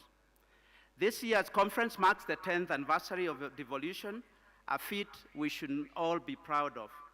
As Safaricom, we feel privileged to have worked with the national and county governments in the devolution journey every step of the way. We are a purpose-led, Kenyan-born company that uses transformative power of technology to enable Kenyans' live better lives. It is about combining the power of innovation and technology to improve lives of people. We empower individuals, micro, small, and medium, and large businesses, as well as the government, both at the national and also county level, by connecting people to people, people to opportunities, and people to information. Your Excellency, ladies and gentlemen, our DNA is Kenyan. But beyond our borders, you have heard, we fly the Kenyan flag, driving financial inclusion across Africa through our innovative solution, M-Pesa, that has been recognized globally as one of the top 10 most influential financial inclusion projects in the last 50 years. We've also expanded our footprint across the border to Ethiopia, where we've started commercial operations since last year. Our Ethiopia business has started off well and is growing every day. We are past the 5 million customer in terms of customers recruited, and also close to 2,000 sites that we've set up so far. Through the foundation, which is the Safaricom Foundation, we have built a footprint in all the 47 counties, and many of the county governors and officials are familiar, partnered with over 4,000 partners and implemented over 4,000 projects, investing over 7 billion Kenya shillings since Safaricom Foundation was started on August 14th, 2003. These investments have impacted over 10 million Kenyans. So Safaricom Foundation is 20 years old. Please clap for Safaricom Foundation. As we celebrate the 20 years of impacting lives positively, we hope to inspire hope for a brighter future through sustained community engagement, both through Safaricom Foundation, through the M-Pesa Foundation, but also through our commercial operations, which many people in this room are familiar with. Your Excellency, ladies and gentlemen, it's for this same passion for our people that I find myself here today. We are your partner for digitization or digital transformation, and your technology enablers in ensuring that Mwananchi receives government services efficiently and conveniently. Specifically, we are working with both the national and county governments to provide secure connectivity. Secure is important in the cyber world. Infrastructure development such as cloud and fiber and financial technology and affordable smartphones. I know this is your favorite topic, Your Excellency. Recently, His Excellency, President Ruto said that it was our collective duty to deploy the best innovations and technologies to make Kenya efficient, competitive, and prosperous. His Excellency has pronounced himself on several occasions, pledging to enhance government service delivery through digitization and automation of government services for online access. Safaricom is right at the heart of technology advancements that the country leadership recognizes as key in enabling prosperity for its citizens. We've been a partner with national government initiatives on various sectors. In agriculture, we supported the government rollout, the revolutionary fertilizer subsidy program to over 3.2 million farmers across the country. I thought I would receive a clap for that. Under the financial inclusion program, over 22 million Kenyans have benefited from the Hustler and Women Enterprise Funds, which we disburse on behalf of government. We have provided infrastructure, including our agents' network and payment services, that have enabled digitization of these services. I wanted to say that when the President launched Hustler Fund on the day of launch, we got 5 million attempts trying to get onto the Hustler Fund platform. And only platforms like M-Pesa can be able to handle that kind of traffic and be able to operate and deliver the rest of services across the board. This project will not only provide employment, but will also enable access to I just wanted to read that again. Together with others, we are currently finalizing the development of the first ever smartphone device assembly in Kenya. I know this is your favorite, Your Excellency. This project will not only provide employment, but will also enable access to affordable smartphones to as many Kenyans as possible.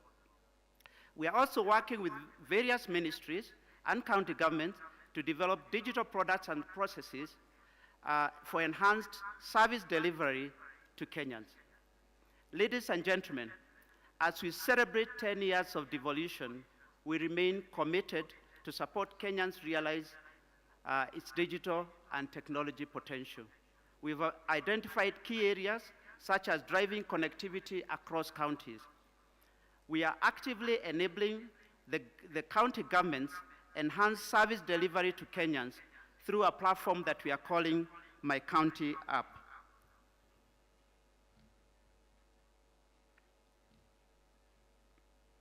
You can clap. I was trying to look for some notes. So in our engagement, I wanted to explain to you, Your Excellency, that in our engagement with the county government, we have identified one challenge we would like to address in partnership with the counties. By nature of their wide portfolio of services they offer to citizens, there are multiple technologies being adopted by multiple suppliers or providers. Hence, we are implementing a user experience initiatives that we are dubbing My County App that will allow counties to connect multiple services and multiple technologies and deliver a seamless user experience. With My County App, we can easily scale adoption of county digital services by citizens without having to launch multiple user channels. My County App is interoperable to many other government digitization programs. And there are 14 counties that have already been onboarded on My County App. We are also working with the national and county government to develop solutions in sectors such as water, healthcare, and agriculture. Last evening, we presented to governors the My County App, a technology solution that empowers citizens to seamlessly access county government services and engage county leadership, whilst at the same time enabling counties to grow their revenue through digitization of services. My County App was launched in Makueni earlier this year, and I'm told by Governor Kilonzo that it is making a big impact. It is an app where counties can collect and deliver services without having to launch several apps for different counties or different services. Specifically, My County App will enable counties to broaden digital services scope, increase own sales source revenue due to better collection and service delivery, and most importantly, drive citizen engagement by allowing citizens to directly engage county leadership digitally. As I've said so far, 14 counties have connected to My County App and will continue to engage others. And as I've said, it is all interoperable with other digitization elements that the government is using. As I conclude, Your Excellency, ladies and gentlemen, I want to reiterate Safaricom is ready to work with your governments to ensure that no Kenyan is left behind in this digital era. I echo His Excellency's Ruto's call that we can help to deliver service to Kenyans from the comfort of their homes, chambers, or from their businesses. Your Excellency, for us to support Kenyans adequately, we also call upon the government to continue to creating policies that encourage investment, a conducive environment that will allow enterprise to lower their operating costs and also subsequently pass these benefits to customers. The industry has collectively invested in modern infrastructure which is widely spread across the country. Specifically, we, the telco industry, are investing heavily in fiber rollout as we seek to support your target of laying 100,000 kilometers of fiber optic cable. I call upon the county and national governments to harmonize on the different levy charges and rates that are charged by counties and other government organizations to enable fiber to be seamlessly delivered.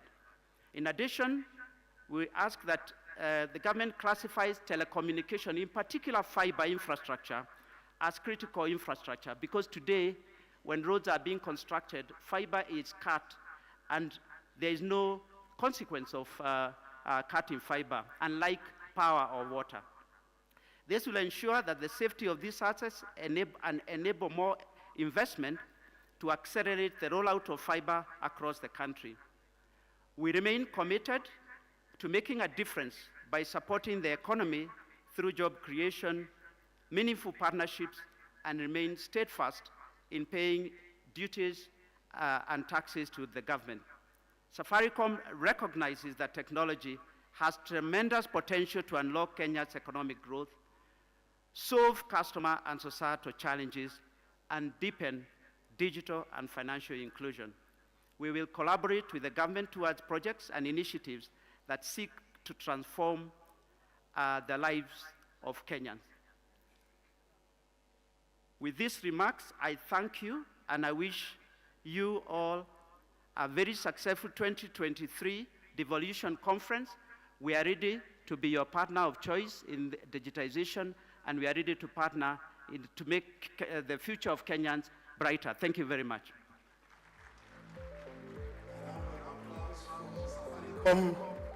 Thank you so much. The next two speakers, Amref Health Africa, Daktari Githinji Gitai, karibu sana. And I also invite on stage KCV Group CEO, Anna Paul Russo, come over on stage. Karibu sana. Excellency, President William Ruto and all the dignitaries here, we are the flying doctors, so I'll try and shorten my speech because I know that you are pressed for time. I'll try and keep it very, very brief. And the first thing I want to say is that today I made great effort to dress like yourself because I've been watching you very closely. But my tailor did not do a good job as yours. So I think my suggestion is maybe next time you're seeing your tailor, you call me, we go together. My number is 0737, I'll read it for you. I just want to highlight a few things, Your Excellency. The first thing I want to say is that I want to thank your government for hosting AMREF for 66 years. AMREF is an international NGO which was founded in Kenya, but has spread to 35 countries in Africa, spending about $250 million every year on healthcare. In Kenya, we spend about $60 million on healthcare, and your partnership and your patronage in your presidency is greatly appreciated. We, of course, started off as flying doctors, and that flying doctors was necessitated by absence of specialists out in the counties, by poor infrastructure. But now, our flying doctor service is no longer transporting doctors to the counties because your government's efforts and the county government's efforts has made sure that specialists are now available across the country in the remotest places, working very closely with the Ministry of Health. And the road infrastructure is good. We no longer have to transport a doctor by air. We can actually drive them to where they need to be. Now we are using the AMREF flying doctors, Your Excellency, in doing referral, emergency medical referral for the police, for individuals from poor communities, transporting them for higher care where they are needed. But secondly, and most importantly, we are also, as AMREF flying doctors, transporting patients into Kenyan hospitals, enabling medical tourism into this country. Every year we bring close to 500 patients into Kenyan hospitals. The next thing I want to talk about is that we have, over the longest time, worked with all 47 counties. Our focus has been to build primary health care, and now with your agenda of primary health care networks, working with the Ministry of Health, we're enabling about 22 counties to achieve their primary health care network. We are working with the Ministry of Health to enable registration of over 100,000 community health promoters, and we continue to support your agenda to achieve this. In doing so, we are establishing Kenya's largest primary healthcare university. AMREF is spending $50 million, Your Excellency, between this year and next year to build the largest primary healthcare hospital, training nurses, university nurses, community health extension workers, midwives, physiotherapists, and we'll be coming to you at the launch, and we'll be coming to you also for the charter. Right now, we have over 3,000 students in our university environment. Finally, we know that our countries are operating at little fiscal space. The ambassador made it very clear the debt crisis is squeezing the fiscal space further. Efficiency and prioritization is critical. So we continue to work with your government, with the counties, to ensure that facilities are able to be capacitated to run their own facility improvement funds, because that's the best place where prioritization happens. If in this country we have 50,000 schools, Excellency, and each of them runs an account with a board of management, we have many of us been members of board of management, but we are not able to allow the same in the health facilities. It is possible that all health facilities can have accounts, can run facility improvement funds, and they're able to prioritize the needs of their catchment day by day without being encumbered by huge challenges in terms of accessing funds for day to day. Your Excellency, thank you very much. I would like to conclude there. Thank the county government, the chair of the county, COG, for supporting the continuous work we are doing, the host governor, and our development partners who enable all the work we do with your government. I thank you most sincerely. God bless Kenya. God bless you. And I look forward to that call to visit your tailor. Thank you very much, Excellency. Thank you. Thank you very much, Dr. Gitai, on behalf of AMRES Health Africa. Bwana Paul Russo, on behalf of KCB. Karibu sana. Your Excellency, Dr. William Samoei Ruto, the President of the Republic of Kenya, and as guided by my friend, Governor Sang, I'll use all protocols observed to try and save a few minutes, Your Excellency. What do I say about KCB that has been there for 126 years? Benki yako, inchi yako must be one of those that ring when we talk about KCB. Your Excellency, you've been one of the strongest partners for KCB, and we truly thank you. But I can also confirm that the governors in this room will know the support and how KCB has come through to them. A number of areas that I just want to mention, and when I speak about KCB in Kenya, I speak about National Bank as well. You know, there's been a quick support when national government has not disbursed. So sometimes, Your Excellency, we can act as the fuliza for a number of entities and support in that front. But most importantly, the work we've done with governors around MSMEs, the work we've done around the agenda of the MITI. Your Excellency, I think it's very important for me to point out that KCB at the forefront through to Jiajiri program to deliver youth empowerment. And I'm glad that this Friday, Your Excellency, you've agreed to come in to officiate the graduation of 5,000 of our people.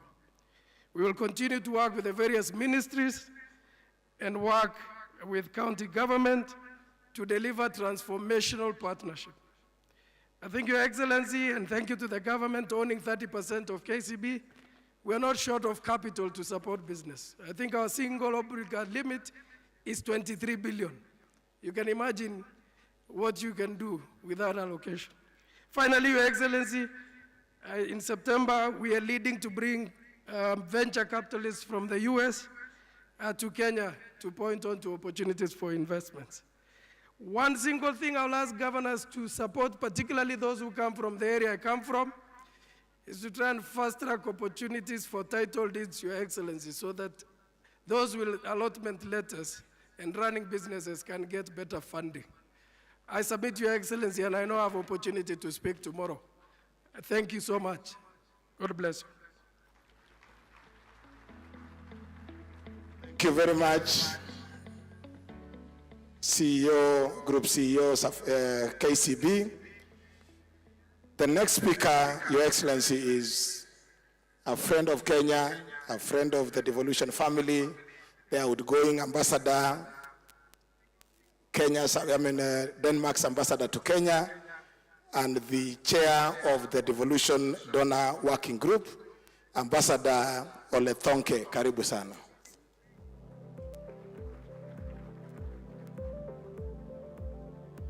And as the ambassador comes, we have reorganized the program in order to save on time. The presentation by the PS, Teresia, will be done tomorrow. The presentation by Ahmed Abdullahi on the resolutions of the 7th Devolution Conference will be done tomorrow. Also, the presentation of the resolutions of the Children's Conference will be done tomorrow. So those 3 items are off the program for now. Karibu Balozi. Thank you so much. Your Excellency, Presidents, all protocols observed. I looked at the list of speakers, and now I understand it's shortened a little bit, but then it reminded me of my favorite band making music here in Kenya, Sauti Sol, and one of their greatest songs is called Short and Sweet. I will try to do that today. Listening to my American colleague and her presentation, I also thought of changing the title of my presentation today. Instead of Why Africa, Why Kenya, mine will be Why Kenya, Why Devolution. First of all, it's a great honor for me to speak on behalf of development partners. I've learned from the host governor, Jonathan B., that this is the county of champions. But if I was to name a country of champions in terms of devolution, that would be Kenya. You have in 10 years built up a huge devolved administration from scratch, which is for me really a remarkable achievement. And what I have witnessed working with devolution right from the beginning is that very, very soon there was this spirit of family in terms of devolution. Everybody came together, worked together despite political differences, finding solutions and really trying to move forward services to the people in the different counties. Furthermore, I also noted when I was present at the elections in 2012, a lot of politicians, they wanted to become senators. They thought that was the thing at that time, whereas not as many were that interested in becoming a governor. That is very different today. Not that senators are not important, but I think the interest and the competition to become a governor nowadays, for me, really is a signal of how devolution has transformed also politically Kenya. Also, speaking to a lot of voters going into the elections last year, a lot of them, they said, yeah, we are not sure what we will vote for at national level and for our National Assembly, but for my MCA and my governor, that is so important for me. So for me, that's part of the story of the success of devolution in Kenya, bringing the resources and the decisions closer to the people that are affected by that. And we have seen amazing results, I believe. We have seen much more equal development all over Kenya. We have seen citizens' participation, which is crucial. We have seen huge investments in the health sector, in water, agriculture, roads, etc. And I also witnessed during the drought due to the climate change the last couple of years, the way that a lot of the county governments really engaged in climate change, for me, is a clear signal that the notion that climate mitigation, you need to deal with that at a global level, but climate adaptation, you need to deal with that at a local level. So for me, devolution in Kenya has really been a game changer. And that's why we as development partners are so keen to engage even more with all counties and the devolved organizations of Kenya. There's a couple of things to move forward devolution even further in Kenya. First one, we have discussed so many times that if the counties do not get the money, the resources in time to spend them before the financial year ends, nothing will happen. And I'm so happy to learn that this year, the new government and you, Mr. President, that you were able to actually send the money already the 10th of July to the counties to make sure that those monies start working immediately. For us development partners, unfortunately, our funding needs to go through the annual county additional allocation grants, and that needs to be passed by both Senate and the National Assembly, and that process somehow is cumbersome. We've discussed at length, I really hope that you will be inspired by the executive and get those money out working very, very soon. We are actually talking about development partners funding of around 33 billion shillings. Secondly, we must ensure that corruption does not happen at county level. That has always been the argument against devolution, that this will just devolve corruption in Kenya. And that will be deceiving the citizens and the local communities around. And also for us development partners, we will run away as fast as we can when we observe that.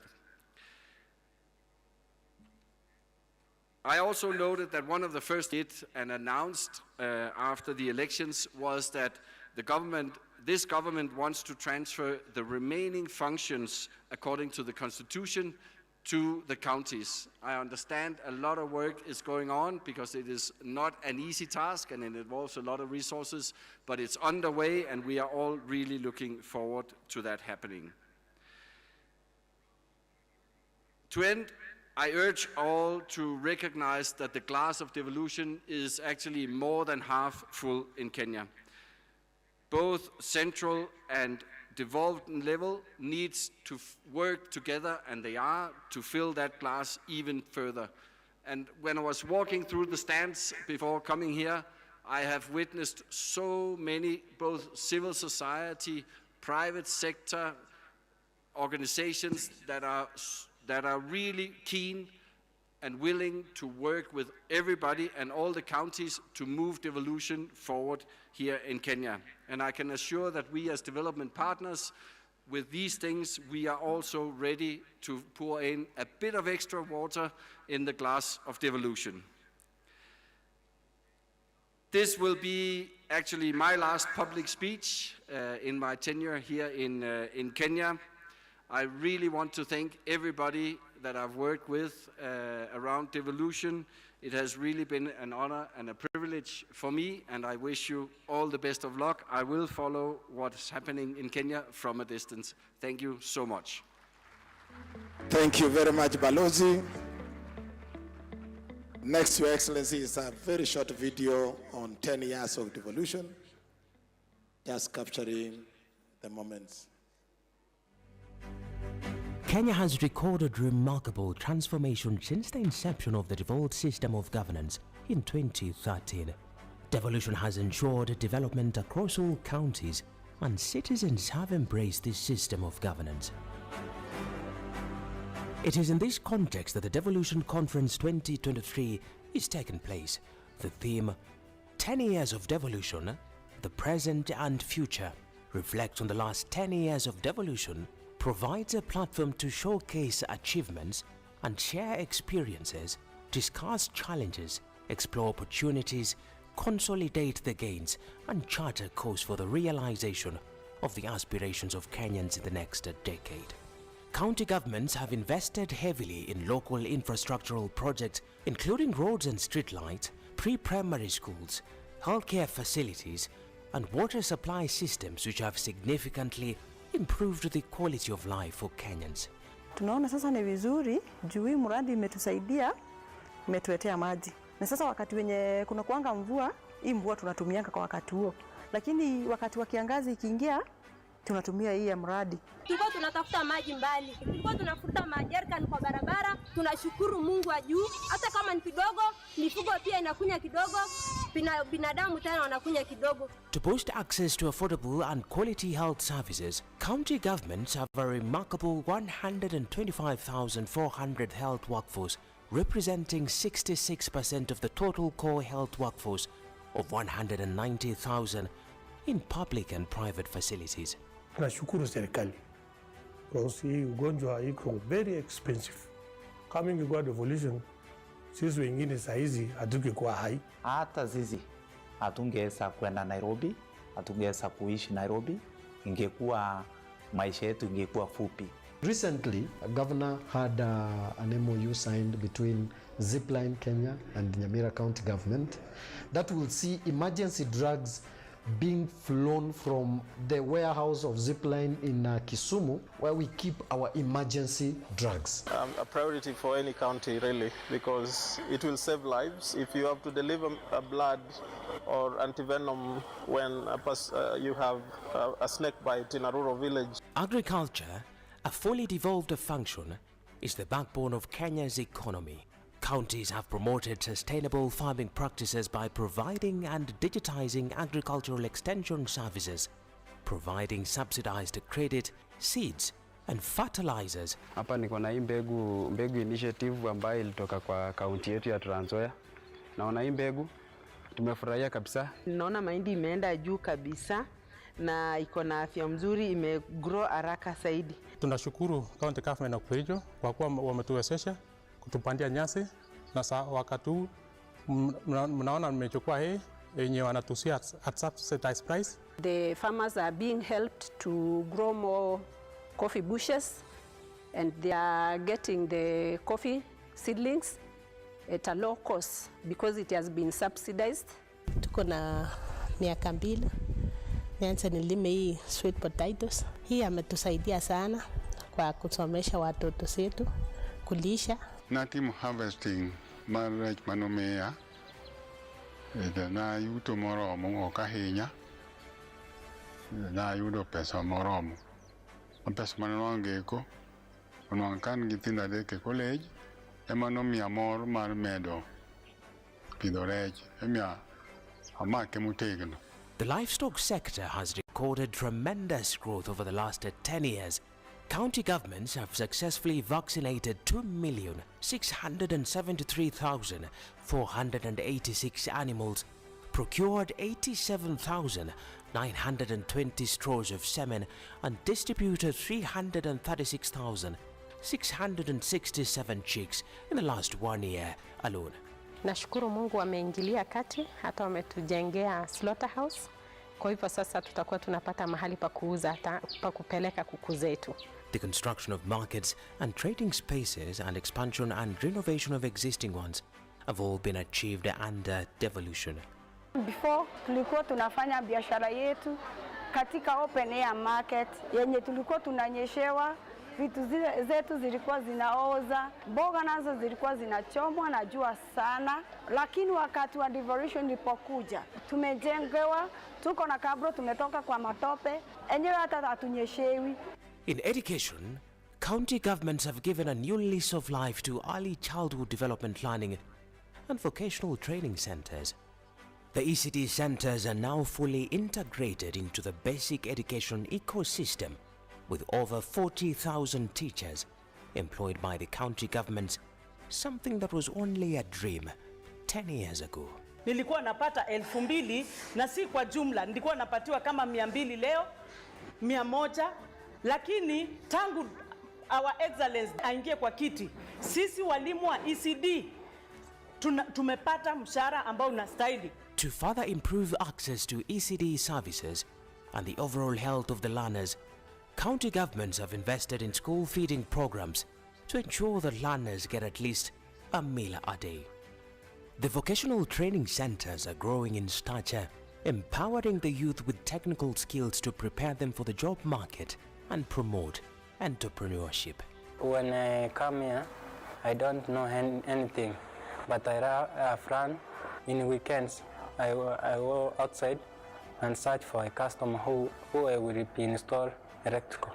County governments have facilitated the development of county and urban spatial plans and established over 100 urban governance and management institutions, including cities, municipalities and towns, which play a major role in the actualization of the affordable housing agenda. This job here has employed a lot of people because of the devolution. If it was not a matter of devolution, we couldn't have this project here. The tourism sector is a major domestic and foreign exchange earner. County governments have invested heavily towards the development of tourism products and in maintaining and renovating tourism and natural attraction sites to retain Kenya as a competitive tourist destination. There was that conflict where we are losing the pasture for animals because this place was used for grazing by the locals. when there was drought. And when the county government came upon devolution, arrival of devolution, it took it to 10%. That money is used by the community to assist parents and their children paying school fees. We have come from Nandi County to Baringo County to see flamingos, lakes, and other wild animals that we don't know. Devolution has enhanced the participation of the citizens in local governance. Decisions at the county level are made following a comprehensive consultation process through various platforms. The county assemblies continue to play critical roles of representation, legislation, and oversight of the decisions made and programs run in the counties. The Senate, on the other hand, has the duty to protect the interest of the county governments at the national level through legislation and passage of laws that are critical for county operations. There is a robust engagement between the Council of Governors and the Senate, and the collegiality between the two institutions can only grow stronger. The Presidency has renewed the desire to grow the devolved system of governance. Timely disbursement of funds to counties and commitments to empower devolution, as envisioned in the Constitution, have been pronounced, giving hope to the larger devolution fraternity. Mimi niliahidi ya kwamba we support devolution because we know what devolution can do.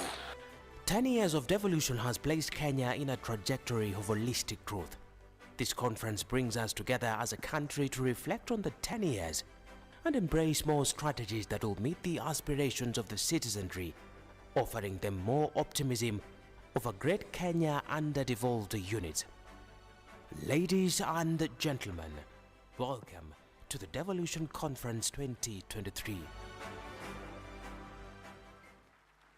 A round of applause. 10 years of devolution. Next, Your Excellency, remarks by the National Assembly Speaker, remarks being made on his behalf by the Deputy Speaker, Honorable Gladys Bosch-Shonei. Karibu sana.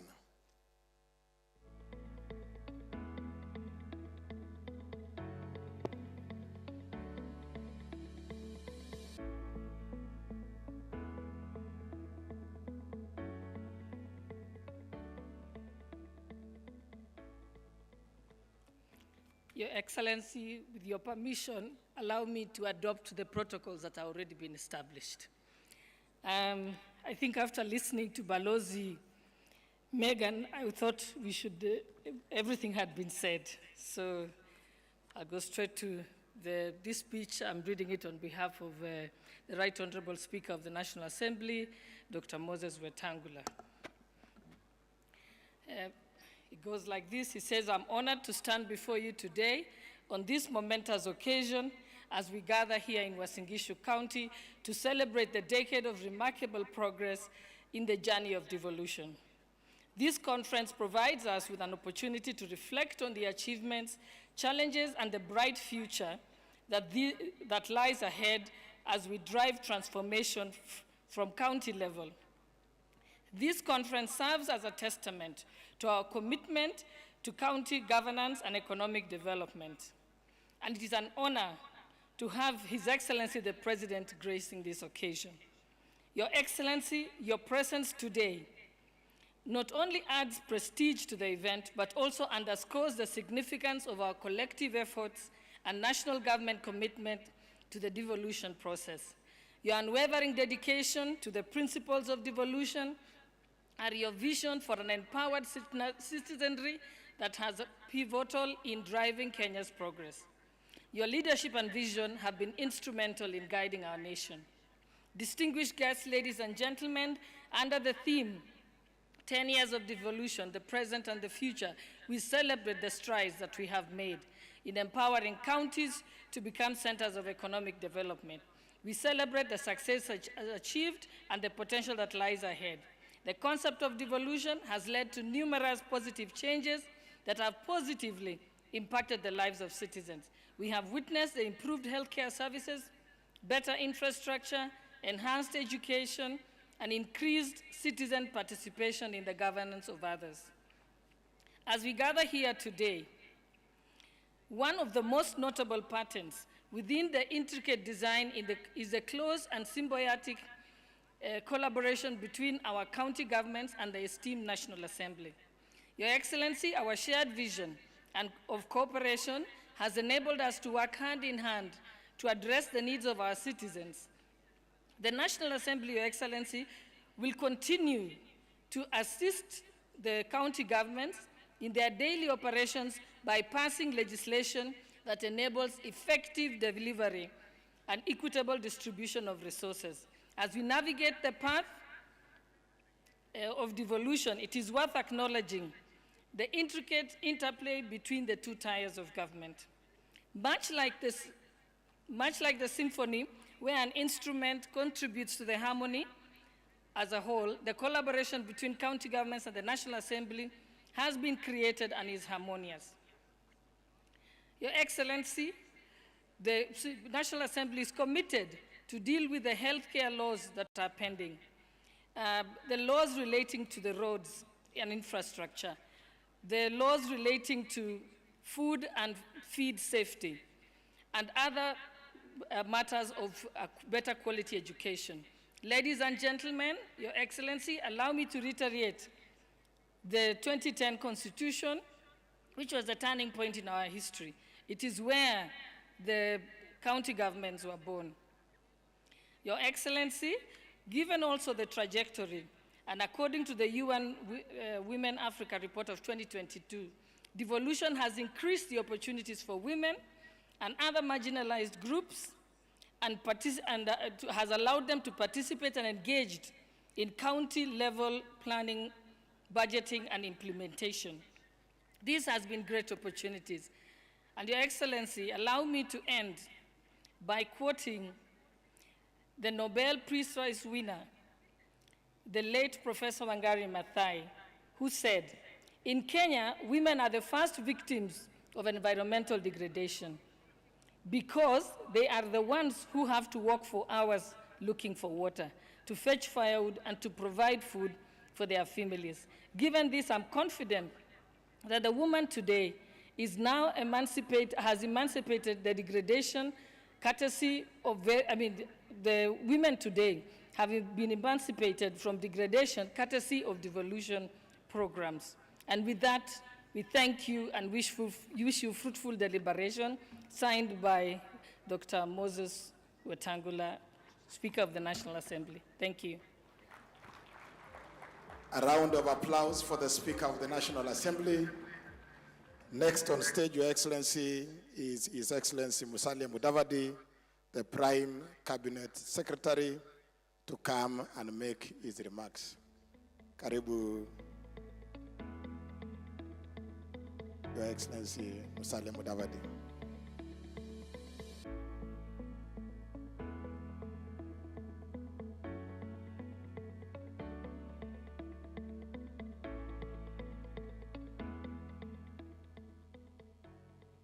Your Excellency, the President of the Republic of Kenya, distinguished governors of all our 47 counties, ambassadors, high commissioners, cabinet secretaries, principal secretaries, ladies and gentlemen.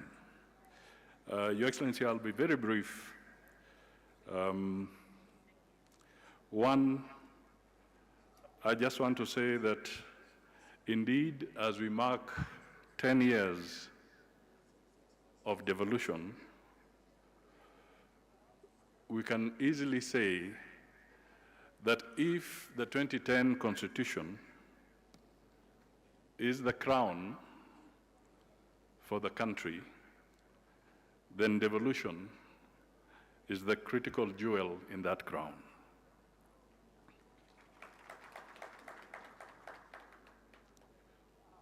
Your Excellency, as I listened to the various presentations, but more so from the US Ambassador, I can only say thank you for pitching for Kenya. You have indeed pitched so firmly for us. And in her conversation, a couple of things arise which could be regarded as rhetorical questions. Because the first question was, why Africa? and specifically why Kenya, and she brought it down to why your county. And she did highlight a few things that ought to be dealt with. So the question that we all go away asking ourselves is, if you're a governor and you have your administration in your county, taking from that pitch, are you a facilitator or are you an obstructor? The same goes for those in the national government. If you are in a particular government department, ask yourself, are you a facilitator or an obstructor? Your Excellency, devolution has impacted our society tremendously. There are still some challenges, however. We need to focus more on the budget execution, focus on how we will tackle pending bills, continuous capacity building in our counties for better financial management, and indeed, Your Excellency, in equal measure, we must encourage the counties and support them to enhance their own source revenues.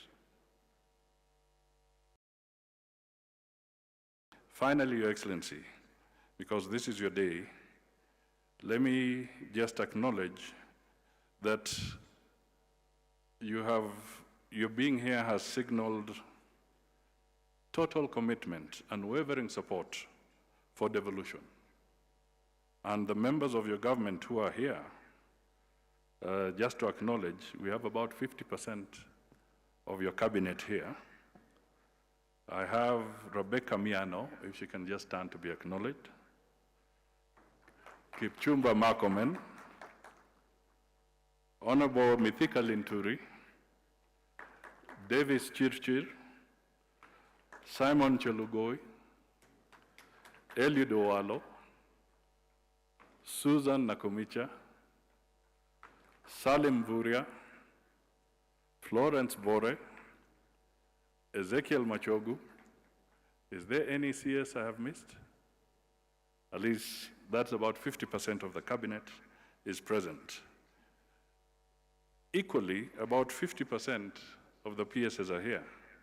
We have Julius Bitok, Festus Ngeno, Terry Mbaika, John Oluka, Anne Wangombe, Susan Mangenyi, Kelo Hassan, John Tanui, Nixon Korir, Jonathan Mweke, Idris Hassan, Joel Amurang, Betsy Mudhoni, Hari Kimutai, Mohammed Iba, Kilemi Abubakar Hassan, and Charles Hinga.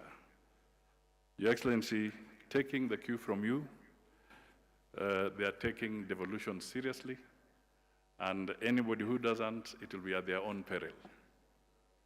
So, ladies and gentlemen, congratulations to all the counties, and we encourage you to continue with a good effort. God bless you all.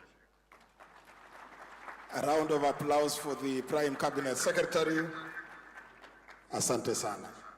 Next on stage is the Right Honorable Speaker of the Senate, Senator Amason Kingi, who will also recognize the members of the National Assembly and members of the Senate present. Karibu sana, Mr. Speaker.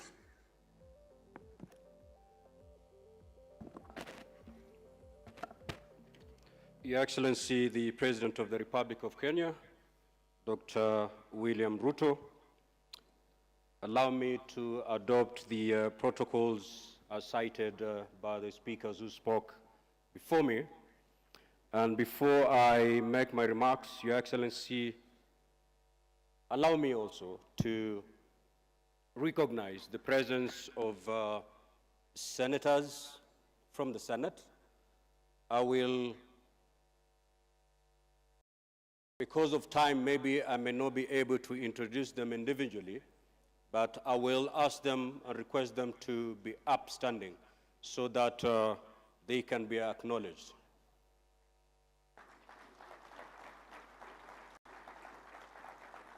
There are pretty few, so allow me to mention the names. We have the Majority Leader, Senator Cheriot. We have the Deputy Speaker, Senator Gathuri. We have Senator Chirankei, Senator Methu, Senator Abbas, Senator Karungo, Senator Lelegwe, Senator Cheptumo, Senator Kinyua, Senator Kipsang, Senator Seki, Senator Maruma, Senator Nyutu, Senator Veronica, Senator Kavindu, Senator Muma, Senator Tobiko Perez, Senator Manzo, Senator Wakili Sigei, Senator Hamida, Senator Professor Tomo Jenda, Senator Margaret Kamar, Senator Lominen, Senator Murgo, Senator Mofire, Senator Miraj, Senator Montet, Senator of Lamu Kamau, Senator Wakili kutoka Kwale Chimera, Senator Boy, Senator Faki, Senator Mbugwa, Senator the Chairman of Park Moses Kajwang, Senator behind there, Senator of Busia. Yes. Well, I don't need to introduce him, Your Excellency, for reasons better known to all of us. A wonderful gentleman. Senator Boni. You know, my specs are letting me down. Senator Boni, yeah. Senator Obur, the youth leader in the Senate.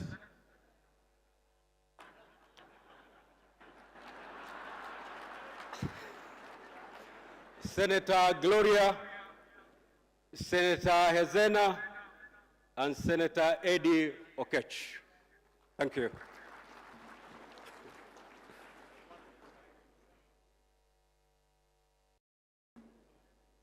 Oh, Senator Alan Chisang here. Thank you. Your Excellency, indeed it is my honor and great privilege to make my remarks at this very important occasion, the official opening of the Devolution Conference 2023. On behalf of the Senate of the Republic of Kenya, I wish to thank each and every one of you for creating time to attend this gathering. Your presence demonstrates your commitment to ensuring success of devolution in Kenya. As framed by the theme, 10 years of devolution, the present and the future. This conference is an ideal platform for stock-taking on the implementation of devolved governance in the past 10 years. Your Excellency, sir, the last 10 years have been an eventful period for this country. Throughout devolution, we directed every ounce of energy in a relentless endeavor to attain the goals and objectives of devolution outlined in our Constitution. The 2010 Constitution, as we are all aware, occasioned a major reconfiguration of state power and responsibilities by devolving an array of functions to the 47 county governments. In clearly defining the mandates of each player in the devolution space, the 2010 Constitution and attendant laws have facilitated a seamless engagement between Parliament of Kenya, comprising of the Senate and the National Assembly, the Council of Governors, county assemblies, and the executives of both national and county governments in championing the cause of devolution. Thanks to the time, effort and resources invested by these institutions in this governance model, devolution has left clear footprints across our nation. Each of the 47 regions has an outstanding story to tell on how devolution has occasioned a positive and impactful realignment of its development priorities and address unique needs of residents.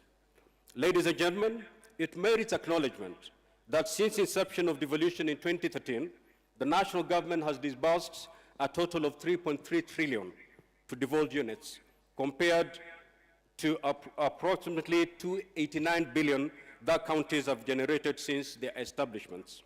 This, by all means, demonstrates significant commitment on the part of the national government to cascade resources and development to the grassroots for the benefit of Kenyans. Allow me to commend you, Your Excellency, for walking the talk in bolstering devolution. As a Senate and Parliament at large, we appreciate the priorities accorded to bills presented to you, sir, for assent, notably the Equalization Fund Appropriation Act 2023, County Allocation of Revenue Act 2023, and the County Government's Additional Allocation Conditional Grants 2023. The stated laws have a direct bearing on county financing, and their prompt enactment and assent paved the way for release of billions of shillings to devolved units for equitable service provision and development projects. An array of other proposed new legislation, nearly 40 in number, are currently being processed by the Senate.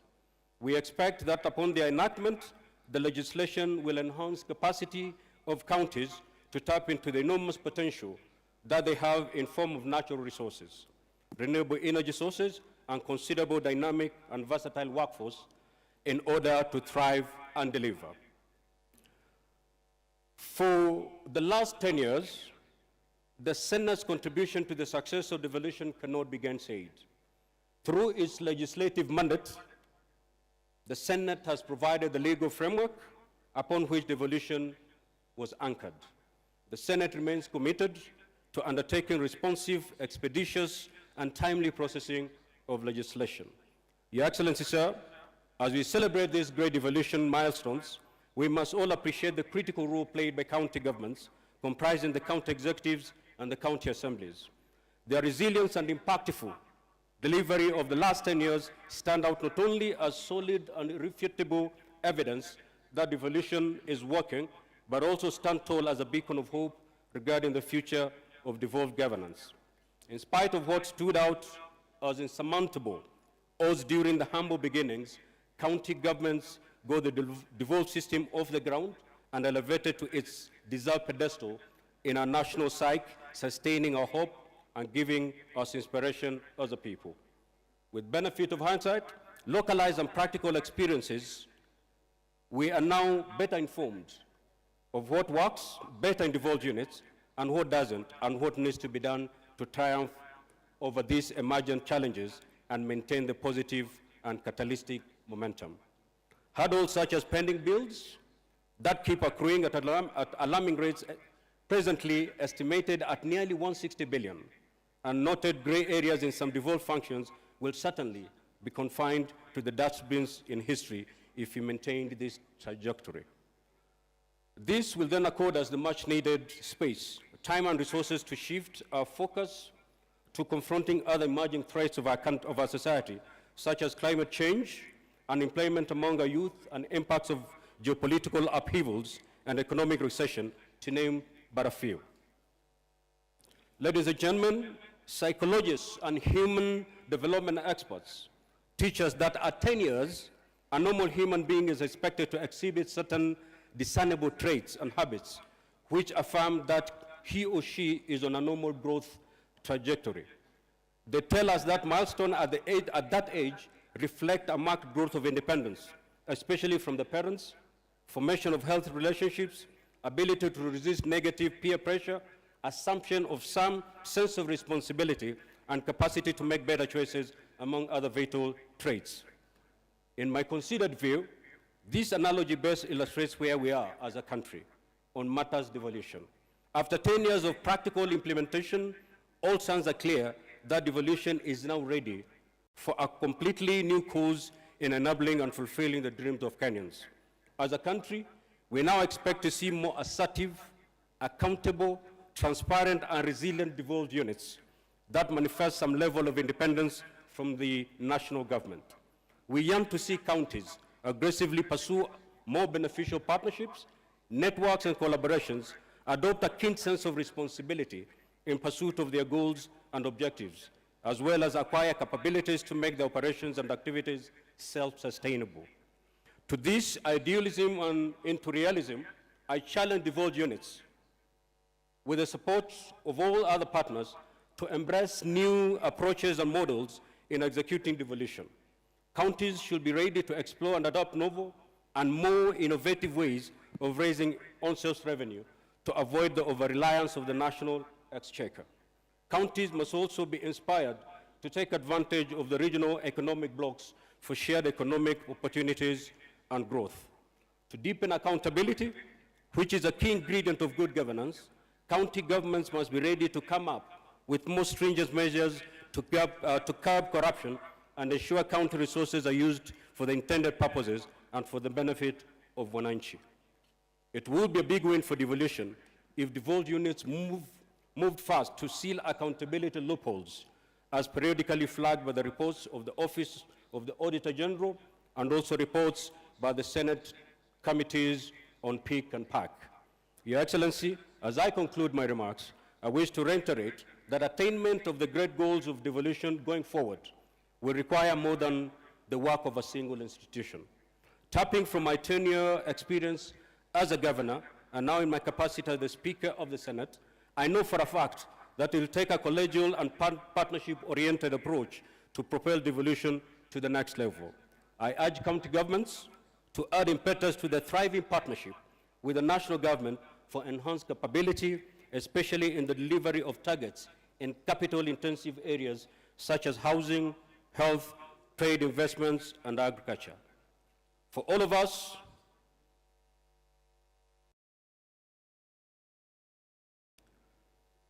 it will be a big win for devolution if devolved units move fast to seal accountability loopholes as periodically flagged by reports of the Office Auditor and the two committees, that is the Senate Committee on PIC and PAC. For all of us partners in the devolution space, time has come for us to walk the talk in adopting a friendly, united front in addressing many issues that routinely arise as we implement devolution. This is the spirit the Senate and the Council of Governors exemplified when they firmly resolved, going forward, at a joint inaugural high-level meeting a few months ago to work in synergy for the success of devolution. Let's harness and nurture collegiality amongst us and make the great dream of devolution work for us as a country. In the words of the American author, speaker, and pastor, John Calvin Maxwell, he said, "Teamwork makes the dream work." Let us be a team as we push devolution to the next level. I thank you, and may God bless you.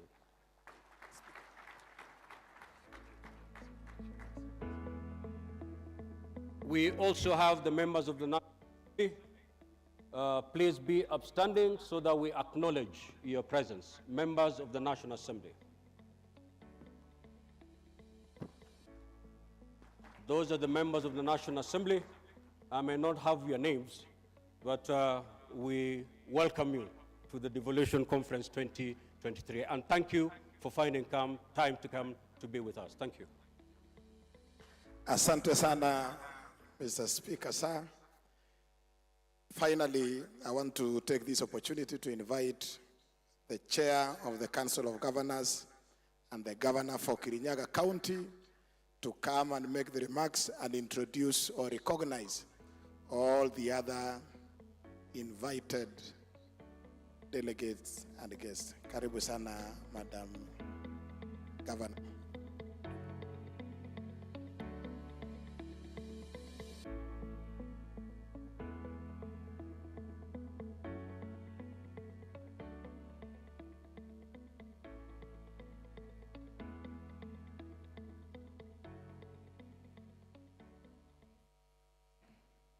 The President of the Republic of Kenya,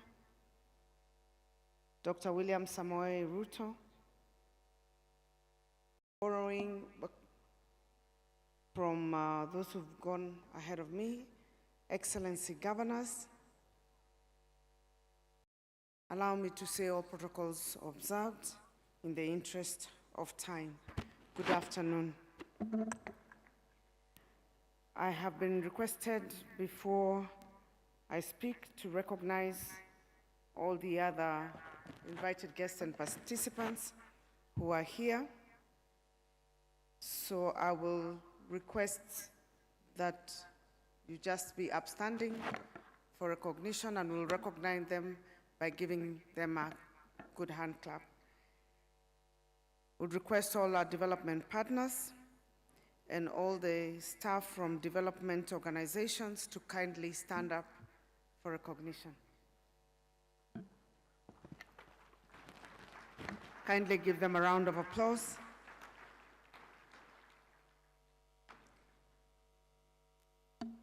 I would assume that the development partners also covered the diplomatic corps. If there are any ambassadors, representatives of governments who are here who did not stand with development partners, you may be upstanding. Representatives from constitutional commissions and independent office holders, kindly be upstanding for recognition. Let's give them a round of applause.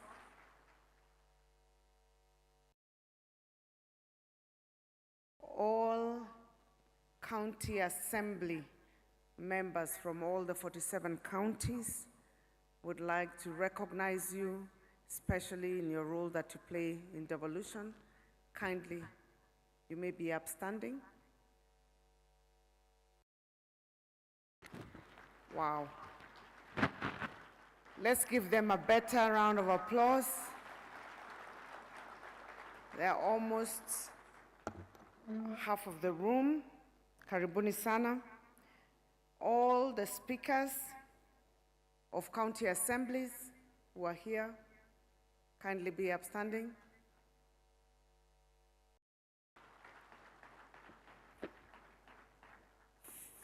Thank you very much. And all the deputy governors who are representing all the counties. Excellent. I think all of them are here. And before I go to the governors, kindly excuse the mix-up of my recognition. All the CECs and CEOs from the 47 counties and any staff of county governments, kindly be upstanding.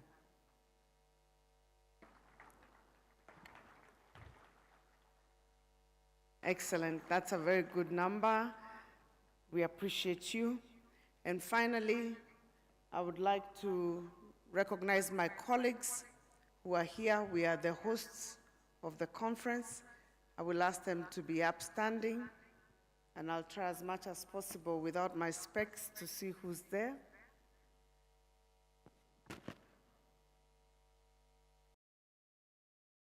We have the Governor of Uasin Gishu, Governor Jonathan B. Vice Chair, Governor Ahmed Wajir, Governor Cecily Mbarire, Chairperson of UDA and Governor of Embu, Governor Susan Kihika, Governor of Nakuru, Governor Nathif, Governor Garissa, Governor Muthomi Njuki, Governor Tharaka Nithi, Governor Kahiga, Governor Nyeri, Governor Makueni, Governor Mutula Kilonzo, Governor Mwadime Taita Taveta, Governor Ngaro Kilifi, Governor of Mombasa, Abdul Samad, Governor Machakos, Wavinya Ndeti, Governor Nyaribo, Governor Nyamira, Governor Marsabit, Governor Mohammed, Governor Gladys Wanga. It's easy to recognize the ladies because of the hair from far and the color. The gentlemen are all in the same suits. Governor Ntutu, Governor Narok, Governor Kakamega. Yesterday he was a bit indisposed. Karibu sana. Governor Badilisha, Governor Nyandarua, Governor Kachapin, West Pokot, Karibu, Governor Lamu, Governor Malombe Kitui, Governor Otuoma, Governor Achane, Kwale,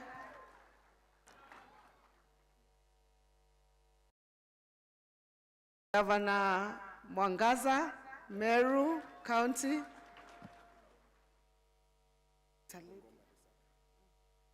Governor Bungoma, Lusaka, Governor Mandera, Governor Khalif, Governor Baringo, Governor Cheboy,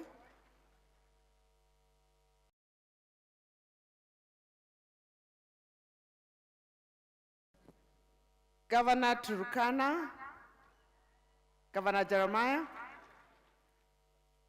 Governor Barchok, Governor Bomet, Governor Samburu, Lelelit, Governor Migori,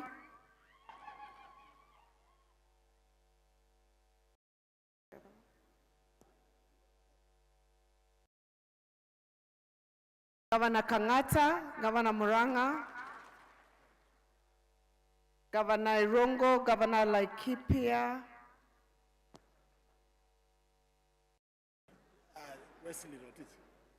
Governor Wesley Rotich.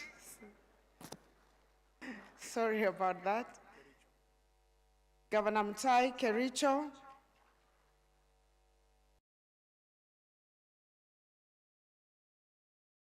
Governor Arati, Governor Kisii, Governor Dado, Governor Taita. No, not Taita. Tana River, sorry about that. Governor Vihiga, Governor Otuchilo, and finally, Governor Trans Nzoia, Governor Natembeya.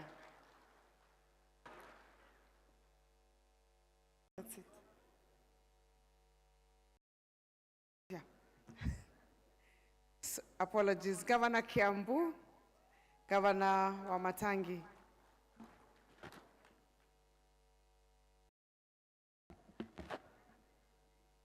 And of course,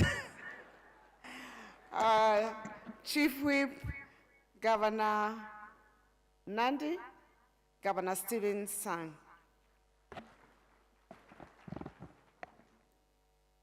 Thank you, Your Excellency.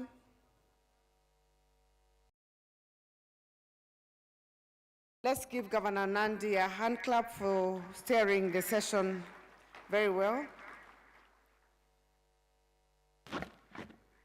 Distinguished ladies and gentlemen, Your Excellency, on behalf of the Council of Governors, I take this opportunity to welcome you to the 8th Devolution Conference, which is the first biannual Devolution Conference. And before I go forward, Your Excellency, as a good student of the Bible, I have to start properly with thanksgiving. Your Excellency, accept on behalf of my colleagues our sincere gratitudes for the end of year disbursements which were on time for the first time in 10 years. Your Excellency, also, for the first time in 10 years, we got our July disbursements for this financial year that we've started 2023-2024 on time. Thank you very much. I will tell you, many of us and many of our colleagues have told you, we were quite pleasantly surprised, and we are looking forward to that trend going forward. Your Excellency, I know we started off in a little bit of a rough footing because of the disbursements, and there was a time we, our governors, even threatened to shut down counties. Your Excellency, at the time, we had been reminded of a proverb that says, because all lizards lie on their tummies, you can never know which one has a stomachache. So if you don't shout, you'll assume all lizards are the same. So we were trying to get your attention. But thereafter, Your Excellency, you counseled us on better lessons to follow, and you asked us to come together, come and reason together, which we have since been doing with you and with your government, and we have to say that the relationship hasn't been better. Has never been better. This has been the best, I think, last couple of months working together with the national government, and we truly thank you for the partnership and support. I would have expected a hand clap for the partnership. I'm sure all of us are relieved not to be having press conferences, press statements. And to all the other distinguished guests, karibuni. We meet again after 2 years to measure the progress made in the implementation of the devolved system of governance after its inception a decade ago. We have 3 days to candidly evaluate the hits and misses of devolution, and together we'll generate responsive and concrete policy, legislative, administrative proposals that will aim to further and strengthen devolution for the next decade. I would like to recognize the captains that led the preparation of this year's conference, the esteemed steering committee, which was co-chaired by the Vice Chair of the Council, Governor Ahmed Abdullahi, Professor Senator Margaret Kamar, honorable member of the Senate, the Principal Secretary, State Department of Devolution, Madam Teresia Mbaika, Honorable Philemon Sabulei, Chair of the County Assembly's Forum, and the CEO of COG.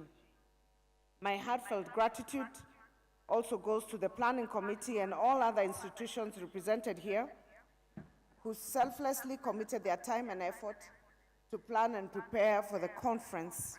We appreciate you, asanteni sana. I would also like to recognize the presence of our development partners who are joining us from different parts of the world. We also say karibuni sana.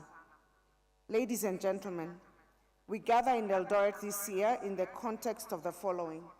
First, Kenya, like other nation states of the world, is still recovering from the devastating effects of the COVID-19 pandemic. 2020 and 2021 were difficult years for all of us. Travel and business restrictions and rampant lockdowns almost paralyzed world economies, and Kenya was no exception. However, since last year, we have proven to ourselves what a resilient people we are, and with most sectors exhibiting a strong rebound. According to the National Treasury, Kenya's economy is projected to grow by 5.5% in 2023 and above 6% over the medium term. Second, our economy and social sectors continue to experience disruption from shocks of climate change. According to the United Nations Environmental Program, UNEP, While Africa has contributed negligibly to the changing climate, with just about 2 to 3% of global emissions, it stands out disproportionately as the most vulnerable region in the world. To bring the reality closer home, we are just recovering from a prolonged and distressing drought that cost us many lives and livelihoods. Third, we are on the last mile of the implementation of the Sustainable Development Goals, the SDGs. The UN Agenda 2030 has 7 more years to go. SDG indicators are embedded in the Vision 2030 through the medium-term plans, and we are indeed in the last decade of action for both the SDGs and the Vision 2030. With each SDG having a linkage to a county function, it is undeniable that the realization of the socioeconomic targets in both the global and national agendas will crystallize at the county level. Your Excellency and distinguished guests, the story of the journey of devolved governments over the last 10 years is one worth telling. I was privileged to serve as the first cabinet secretary of the then Ministry of Devolution and Planning. I experienced firsthand the intrigues of the big bang transition from the centralized system to the devolved one. On the onset, all of us were delighting in the success of the first election following the promulgation of the Constitution 2010. The inclusion of senatorial, gubernatorial, and members of county assembly positions opened the elective space for more opportunities to serve in the public sector. This was exciting and brought a lot of enthusiasm and joy, but it was, at the time, very short-lived. Soon thereafter, there came a conflict between the national government and the then new county government. Someone I suspect to be a learned friend must have whispered to the ears of the governors that county governments were constitutionally guaranteed at least 15% of the equitable share. Further armed with the knowledge that funds follow functions, the pioneer governors demanded for the immediate transfer of all county functions to the county governments. At the time, those of us in the national government were hesitant, owing to the fact that the county governments had not been fully established.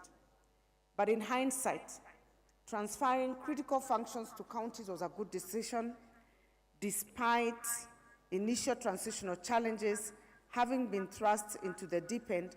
They quickly learned to swim and stay afloat. It was unbeknown to me that a few years later, I would be on the other side, now elected as a governor, and asking for the devolution of all the remaining county functions from the national government.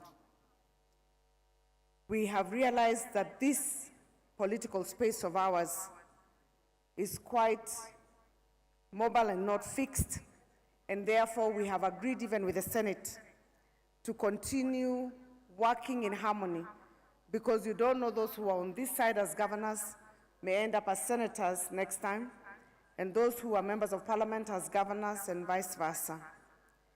We anticipate that this current and third cycle of devolved governments now, having set the stage and the legal framework required, will be a performance stage the next 5 years. We are now focused on steering county governments towards the delivery of high outcome results for each of the 14 county functions. Your Excellency, ladies and gentlemen, speaking of performance and results, we have already realized many successes along our devolved journey. Let me mention but a few. For the first time since independence, Mandera County performed its first cesarean delivery at Takaba Sub-County Hospital in 2014.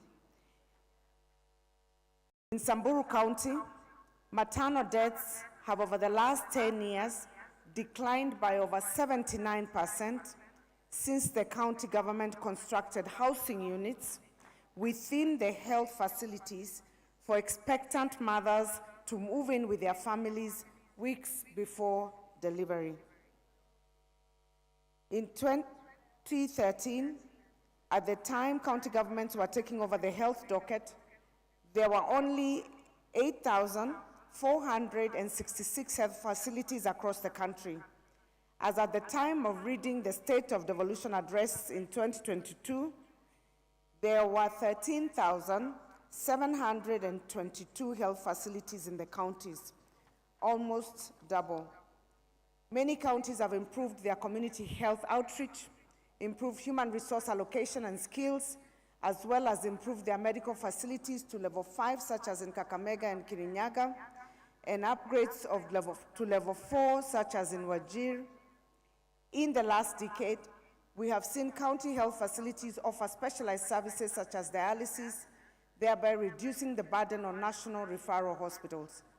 Regular training of community health workers and providing them with digital tools has enabled counties like Kisumu to save many lives through timely interventions such as the detection and management of COVID-19 cases, support to expectant mothers, and smooth transfer of those in need of specialized medical attention to hospital. We have witnessed significant county investment in agriculture sector since 2013, an average of 7.3% of their budgets to agriculture.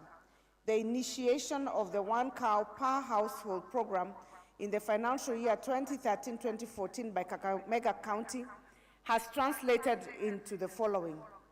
In 2015, the dairy population in Kakamega County was 147,820, producing 131.7 million liters of milk annually. In 2022, the dairy herd has increased to 170,000 herds of cattle, resulting in a 30% increase in milk production in that county. In 2016, extension services covered a total of 541,627 farmers.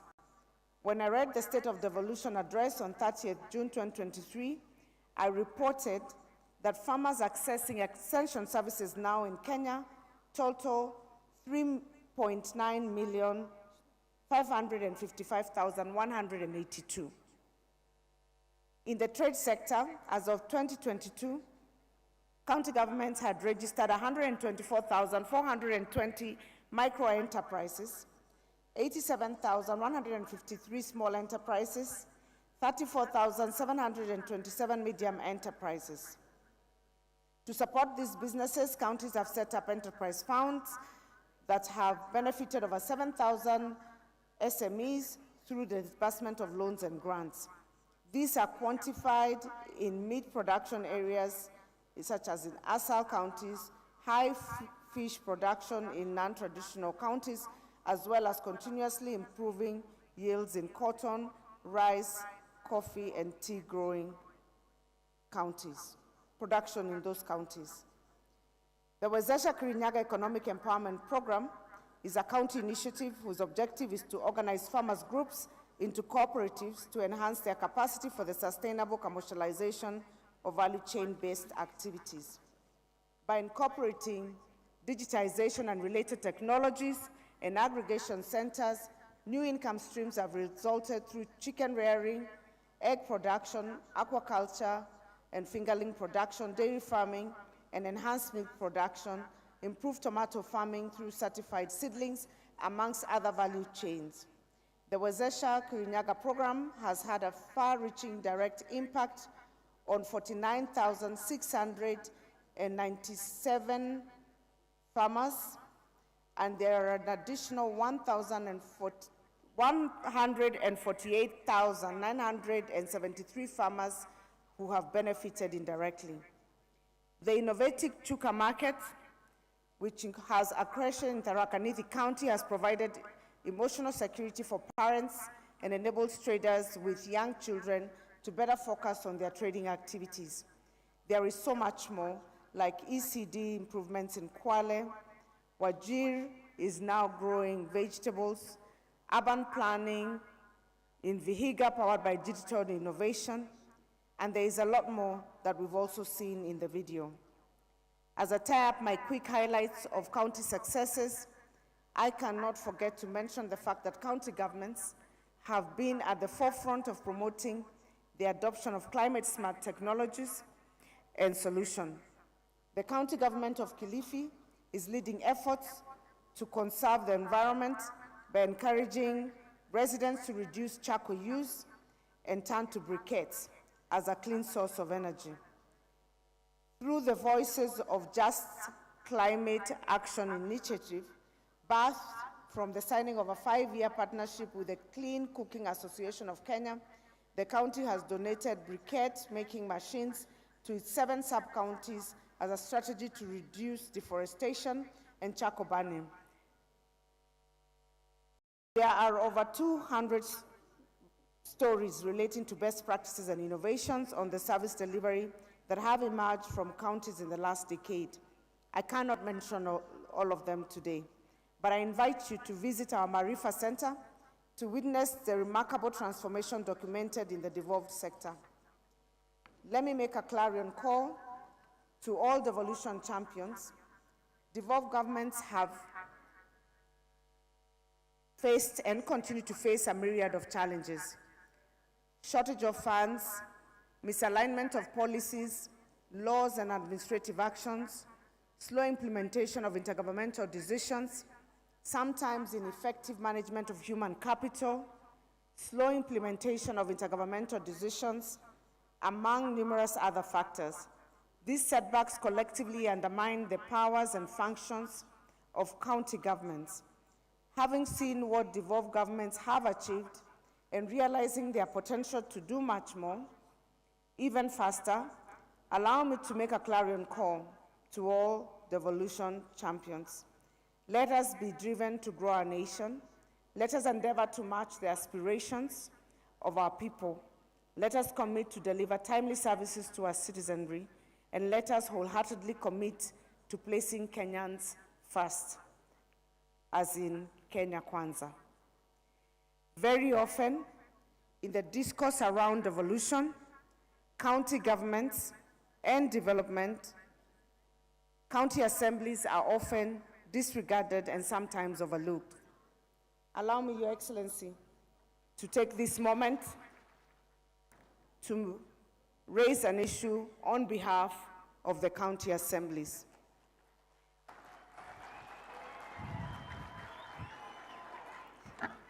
All the achievements that we have cited in devolution and much more would be unattainable without their support and indulgence.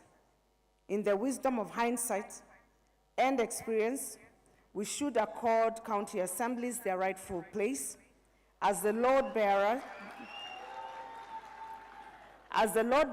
beams and the pivoting pillars in our development objectives. We achieve this by first, Your Excellency, and I know that you're very much in support of this, first accepting their full autonomy so that they can be granted separate autonomy from county governments. And it will also ease a lot of pressure on our side as governors so that we are always not push and pulling between the county assemblies and the county governments. The second thing, Your Excellency, is that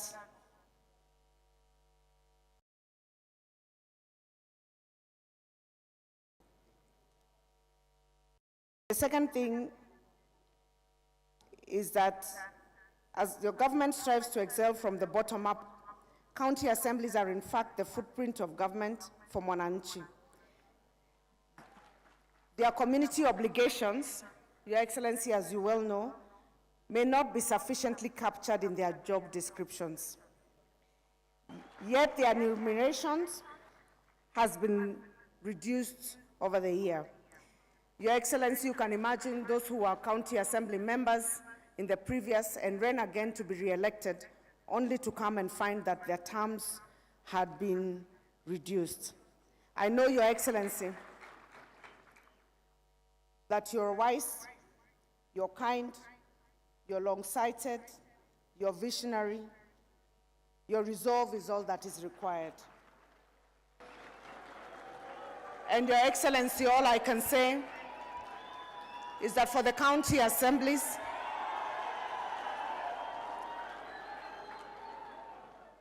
Your Excellency, the Senate already provided a ceiling for the county assemblies, so it does not alter the budget at all. It's actually within the budget that has already been provided. All that they are restricted in consideration of their welfare is the restriction by the SRC, and we would like to request that Your Excellency, this being your foot soldiers, and those that hold both the government and programs at the ground, at the bottom of the pyramid, that Your Excellency, you will consider that request. Your Excellency, we focus the next 5 years on performance in key areas that will definitely transform our country. We are partnering with the national government in all the key agendas of your government. And Your Excellency, as a council, we want to commit to work together with your government to ensure that we achieve the expectations of the Kenyan people. As I conclude, let me take this opportunity to convey immense gratitude to our partners who have supported this conference, the United States government, especially the platinum partners, Safaricom PLC, Kenya Commercial Bank, AMREF, and all our other partners. Thank you for your magnanimous contributions to this conference. Your Excellency, you are beyond a platinum partner for us in this conference. The national government supported way above our expectations through the Office of the Deputy President, and we thank you very much. Distinguished guests, I wish you all fruitful discussions in the coming days of the conference. It is now my honor and duty to humbly invite His Excellency, the President of the Republic of Kenya, Dr. William Samoei Ruto, to come give his remarks and officially open the first biennial Devolution Conference. Let's welcome His Excellency with a hand clap.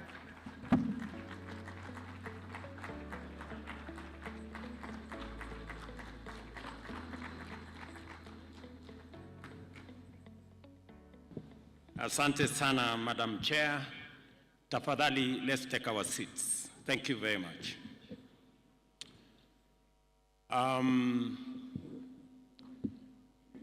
Your Excellencies, Governors, CSS President, Deputy Governors, PSS, Your Excellencies, Ambassadors and High Commissioners, our development partners, Speakers of the National Assembly and the Senate, Speakers of County Assemblies, members of the Senate, members of National Assembly, members of County Assemblies, staff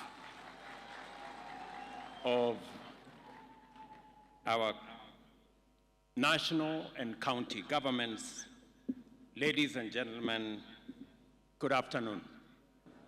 Hamjambo. Let me take this opportunity to welcome all of you to my hometown.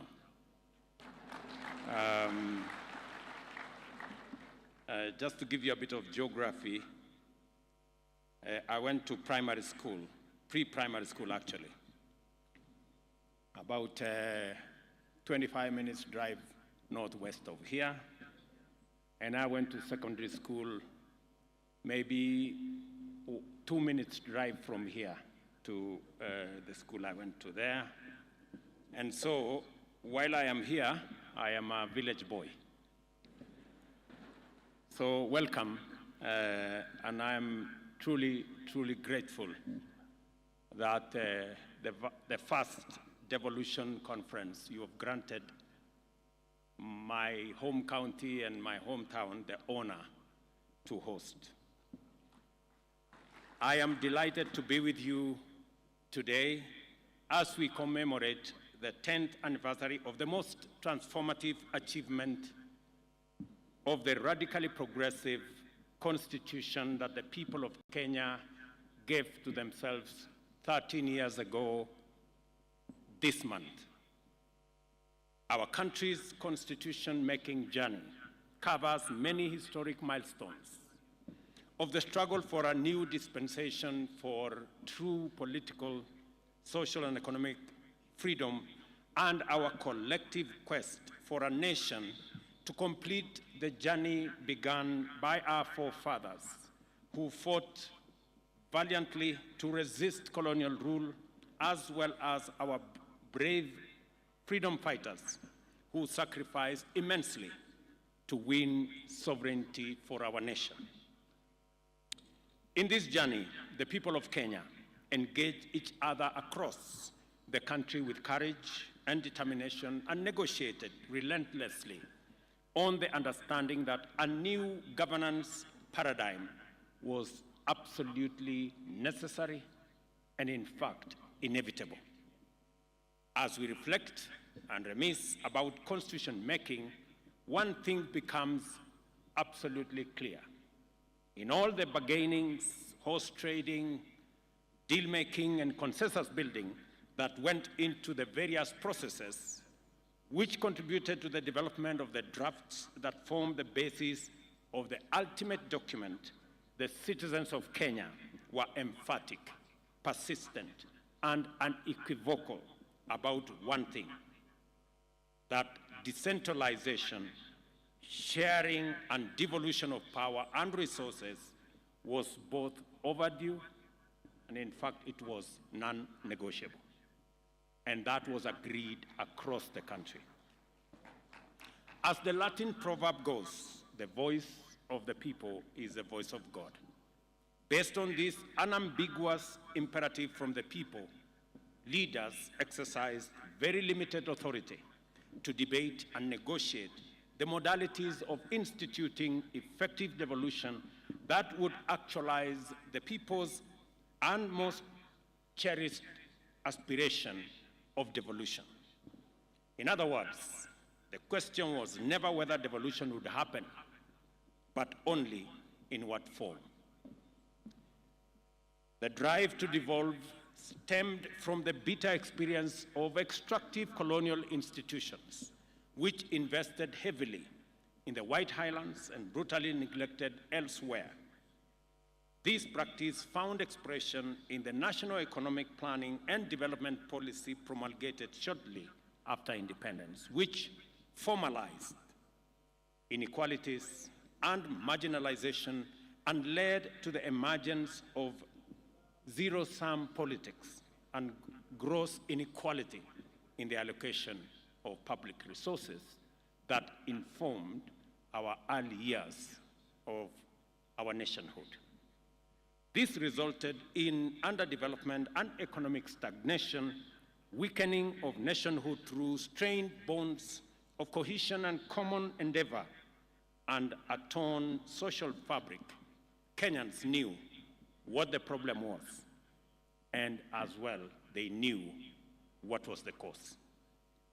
This is the reason for the unanimous insistence on decentralization and sharing across the country. I therefore recall engaging with my parliamentary colleagues over a protracted period about how many levels of decentralization there would be and how many territorial or geographical units of devolved governance we would need. Some people went for 4 levels of governance, while others preferred only 2. An ambitious middle ground proposed 3 levels. Similarly, reluctant devolutionists campaigned for 8 units to coincide with the administrative provinces, whereas others wanted 14 regions, yet others demanded numbers varying from 24 to 56. I happen to have been part of this history, and I am very privileged that I participated in this conversation. And I'm very happy that today we are celebrating 10 years of devolution. What was no longer subject of controversy or subject of canvassing was the principle and object of devolution. The people had been clear, and on 27 August 2010, Kenyans ratified a constitution which embedded devolution into the very definition of our republic under Article 6 that describes the territory of Kenya, not only in terms of its boundaries, but also according to our counties. In Article 10, the Constitution also highlights sharing and devolution of power, democracy, and participation of the people, as well as equity, social justice, inclusiveness, non-discrimination, and the protection of the marginalized as national values and principles of governance, with preemptory implications for the exercise of constitutional authority by any person at any place at any time. Counties are therefore intrinsic to the Constitution and proper definition of the Republic of Kenya. They exist to serve as platforms of actualization of the sovereignty of the people in several fundamental ways. They make state power more democratic and accountable, and promote unity through diversity by arbitrating between competing political impulses towards disintegration on one end and over-centralization on the other. Devolution also restored to the people their powers of self-governance and promoted their participation in the exercise of powers of state and in making of all decisions that affect them. Under devolution, our communities regained the right to manage their own affairs, while the interests and rights of minorities and marginalized could no longer be ignored. Article 174F of the Constitution sets out what the chair of the Council of County Governors, my dear sister there, Anne Mumbi Waiguru, correctly referred to as the role of county governments as the last mile implementers of critical development agenda, including the AU's Agenda 2063, the UN Sustainable Development Goals, Kenya's Vision 2030, and the bottom-up economic transformation agenda. It states that one objective of the devolution of government is to promote social and economic development and the provision of proximate, easily accessible services throughout Kenya, as is that of enhancing checks and balances and separation of power. To remove any doubt as to what Kenyans really wanted to do with devolution, the Constitution sets out one object of devolution to be that of facilitating the decentralization of state organs, their functions and services from the capital of Kenya. By design, devolution was destined to instigate unprecedented transformative change in every part of our political governance and development reality. It recalibrated our democracy, development, and reoriented policymaking by simply redefining what was at stake at all times and handing over power to the people in their greatest number. This change was dramatic, and a change management framework was essential to the smooth transition into the brave new world that we got ourselves into.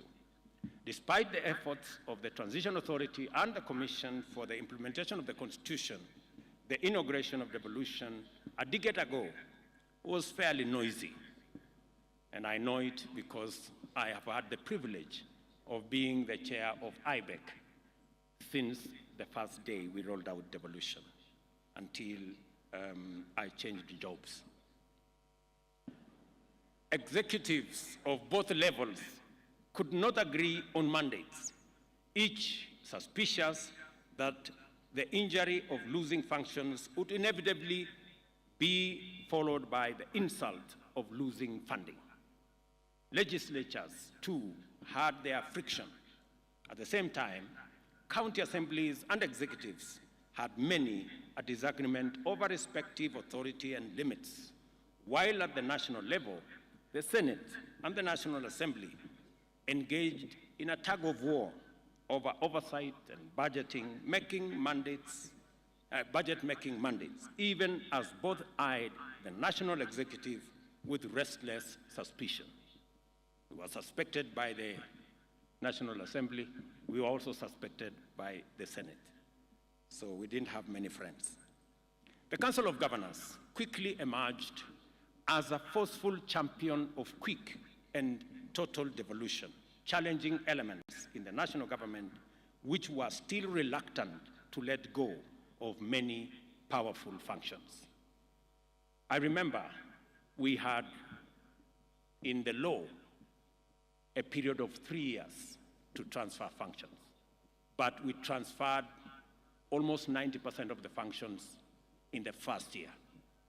And many people thought we didn't make the right decision. With the benefit of hindsight today, I think we made the right decision to accelerate the devolution of functions because it gave county governments the opportunity to develop the capacities to be able to appropriate those functions and take over their mandates. Those were very hard times because I remember them. But there were also times of fast learning and quick adaptation to relentless change. We discovered the limits of adversarial competition and zero-sum contests and recognized the power of alternative dispute resolution and patient consensus building. Article 189 began to make sense and to take shape of a very inspired consent,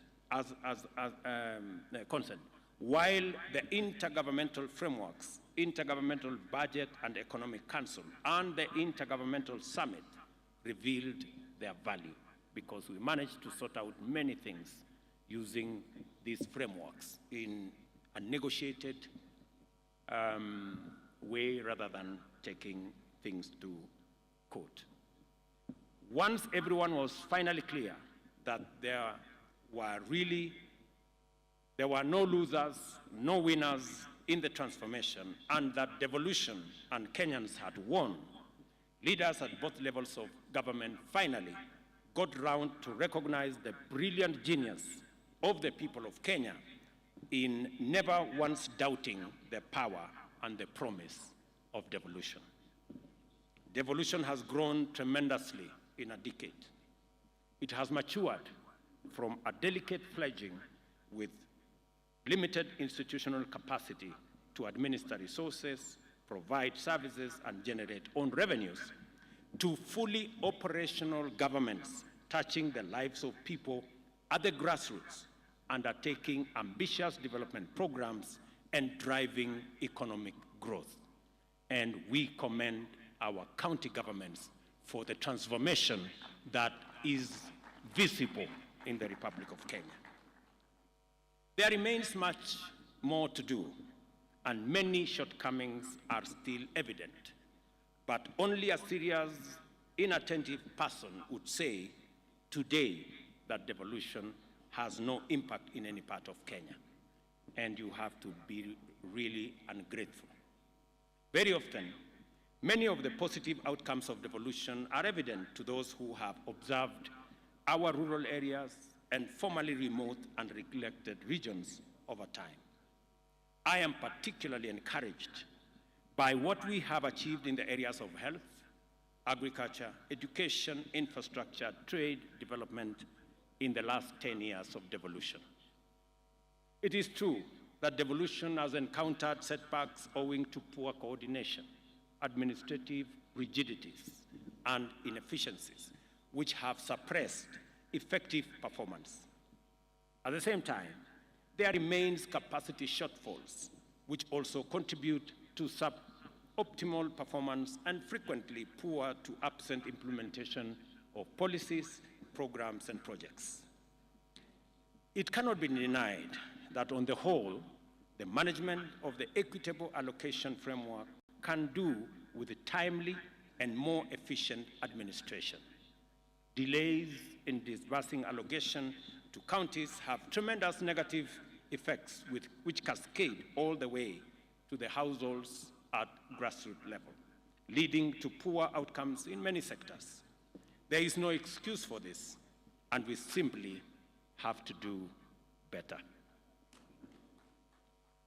As has been said here evidently, and as I made a commitment, there are three fundamental issues that inform this particular assertion.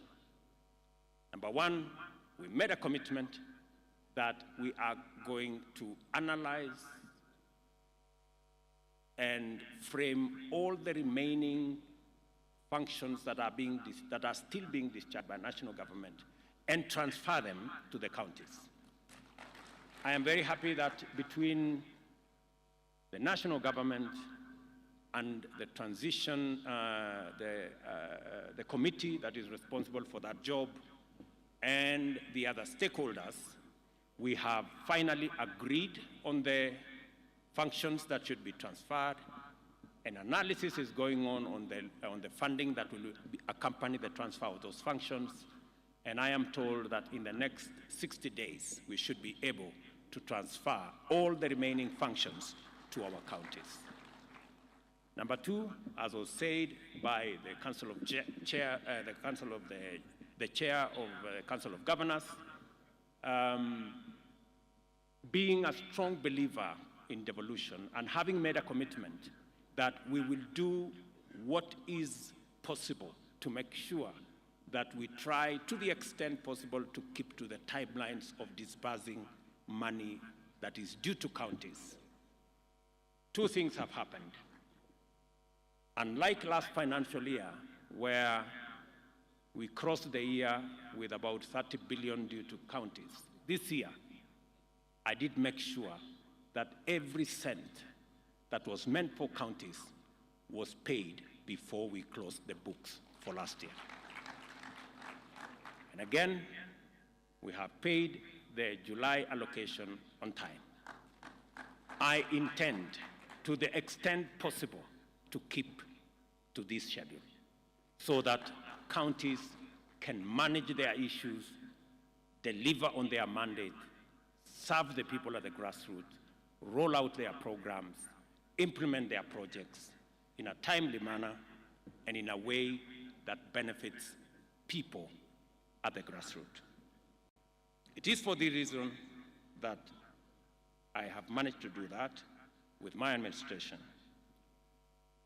We also gave a commitment to support the bottom-up economic transformation agenda by promoting stronger performance at grassroots through collaboration with county governments and enhancing the equitable allocation of the county governments from 370 billion in the 2022-2023 financial year to 385.4 billion in 2023-2024 financial year.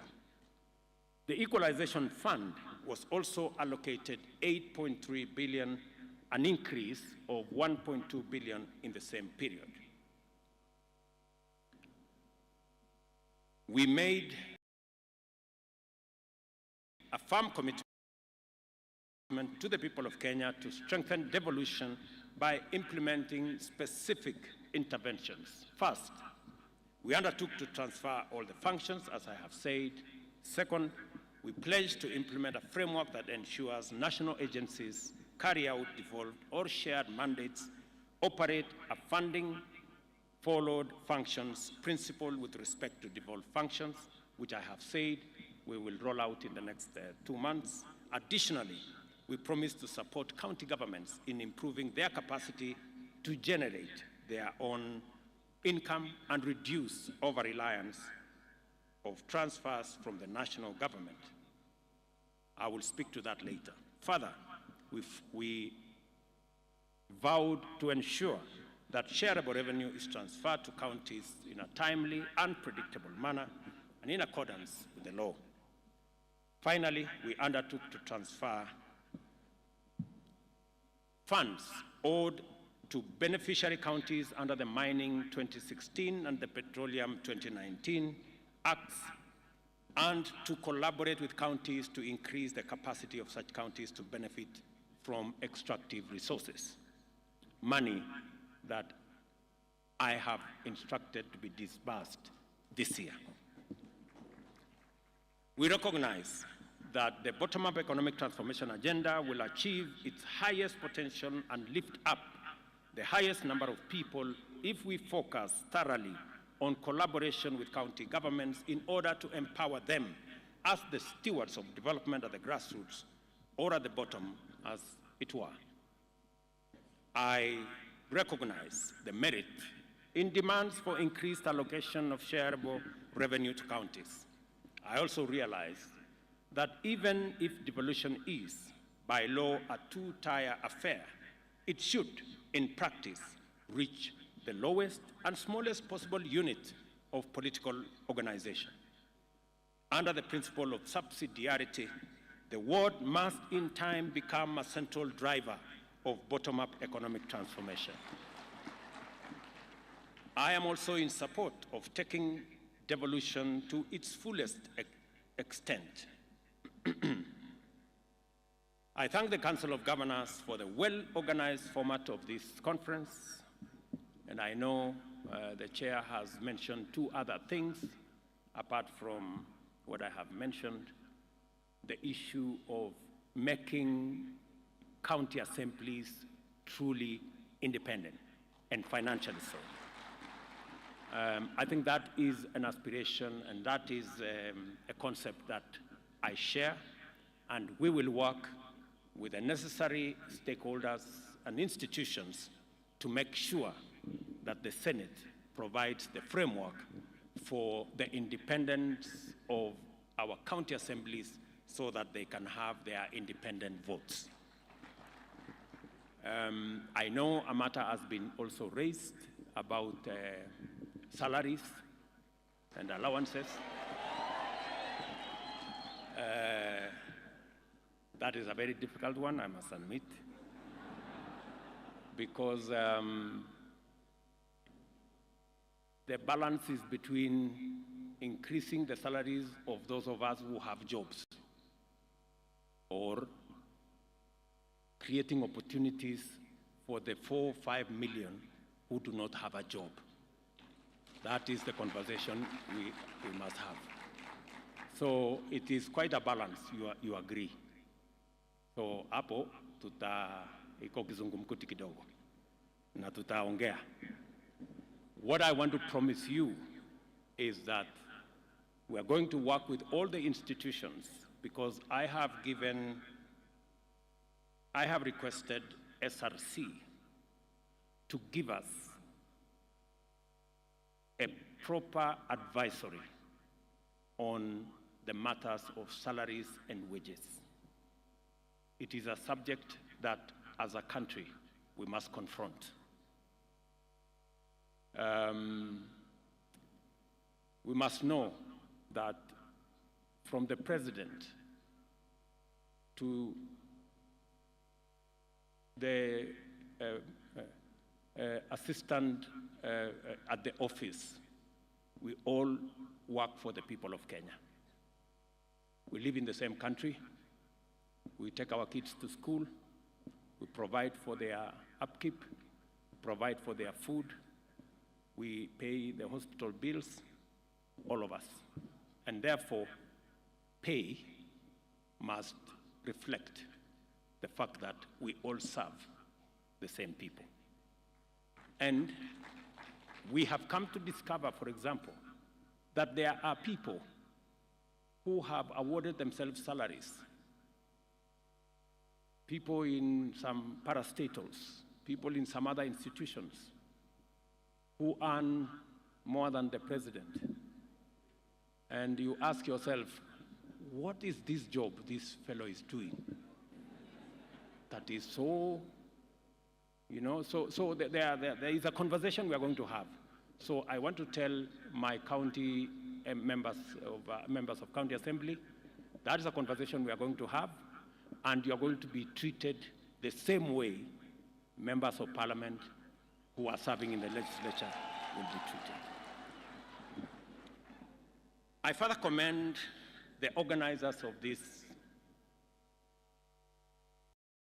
meeting for clarity of purpose, with which they develop the headlines and the themes therein. It is time for us as a country to shift the gear into implementing devolution over the next decade. The authors and beneficiaries of devolution, who are also our sovereign employers, demand and deserve the highest possible value for their resources, which must be delivered without fail. It is therefore time to take measures to enhance efficiency and effectiveness and ensure that, with respect to every policy, program, and project, the highest standards are achieved consistently. Inevitably, this requires us to finally usher in the performance management for high quality and sustainable service delivery in our counties. We know from experience that a robust performance management framework has enabled us implement the Vision 2030 and achieve other ambitious targets with greater efficiency. We have a duty to deliver the same benefits in our counties. The next phase of implementing devolution also requires us to think long and hard about the most fundamental variable in all development agendas, that is resources. Overdependence on allocations is beginning to unfairly constrict the frontiers of productive possibilities for the devolved units and severely limit their horizons of transformation. We see counties as the most sustainable drivers of shared prosperity and bottom-up economic transformation. Our partnership with counties in implementing aspects of our agenda has enabled us to accomplish a lot of positive outcomes and outline great possibilities for future partnership. The micro and small and medium enterprise sector, jua kali, and other informal hustles, agriculture, livestock, fisheries, beekeeping, and other economic activities can be transformed by increased support from county governments into sustainable pathways to higher earnings, wealth creation, and poverty reduction. The emergence of regional economic blocs and other inter-county collaborative mechanisms to kickstart broad industrial activity are a highly promising development. The possibility of consolidation and joint exploitation of opportunities also makes it possible to package competitive opportunities for local and international investors. All these opportunities have significant positive implication for county revenues and therefore revenues available for counties to implement transformation on a more ambitious scale. Of course, I must not forget to acknowledge the role played by our development partners, local and international investors, philanthropies, civil society, and other action groups, as well as volunteers and well-wishers who continue to support devolution and devolved governments. One of the purposes of devolution was not only to enhance participation and inclusion by promoting diversity, it was also to make marginalized communities and minorities to be centralized in our democracy and to be properly represented and have opportunities to participate and benefit from it. We must therefore remain vigilant to ensure that this critical imperative is realized and to be ready to undertake. Rob, for champions of devolution, the chair of the Council of Governors enumerated various challenges faced by devolved governments, and her assessment is fairly well considered. It is important that we endeavor to resolve these challenges, and I believe that a number of commitments and interventions I have canvassed above go some way towards addressing them. One item was conspicuously absent from the chair's list. It is well known, has a long pedigree, and equally formidable legacy of devastation.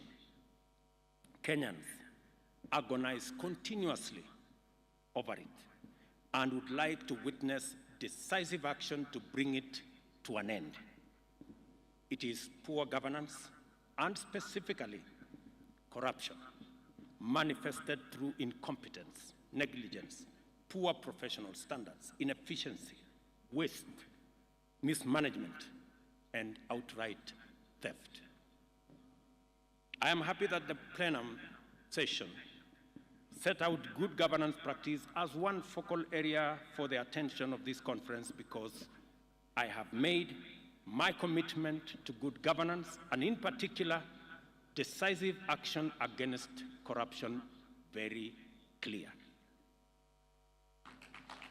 On the 10th anniversary of devolution, we must use the 8th Devolution Conference to speak emphatically to an issue that must disturb all of us.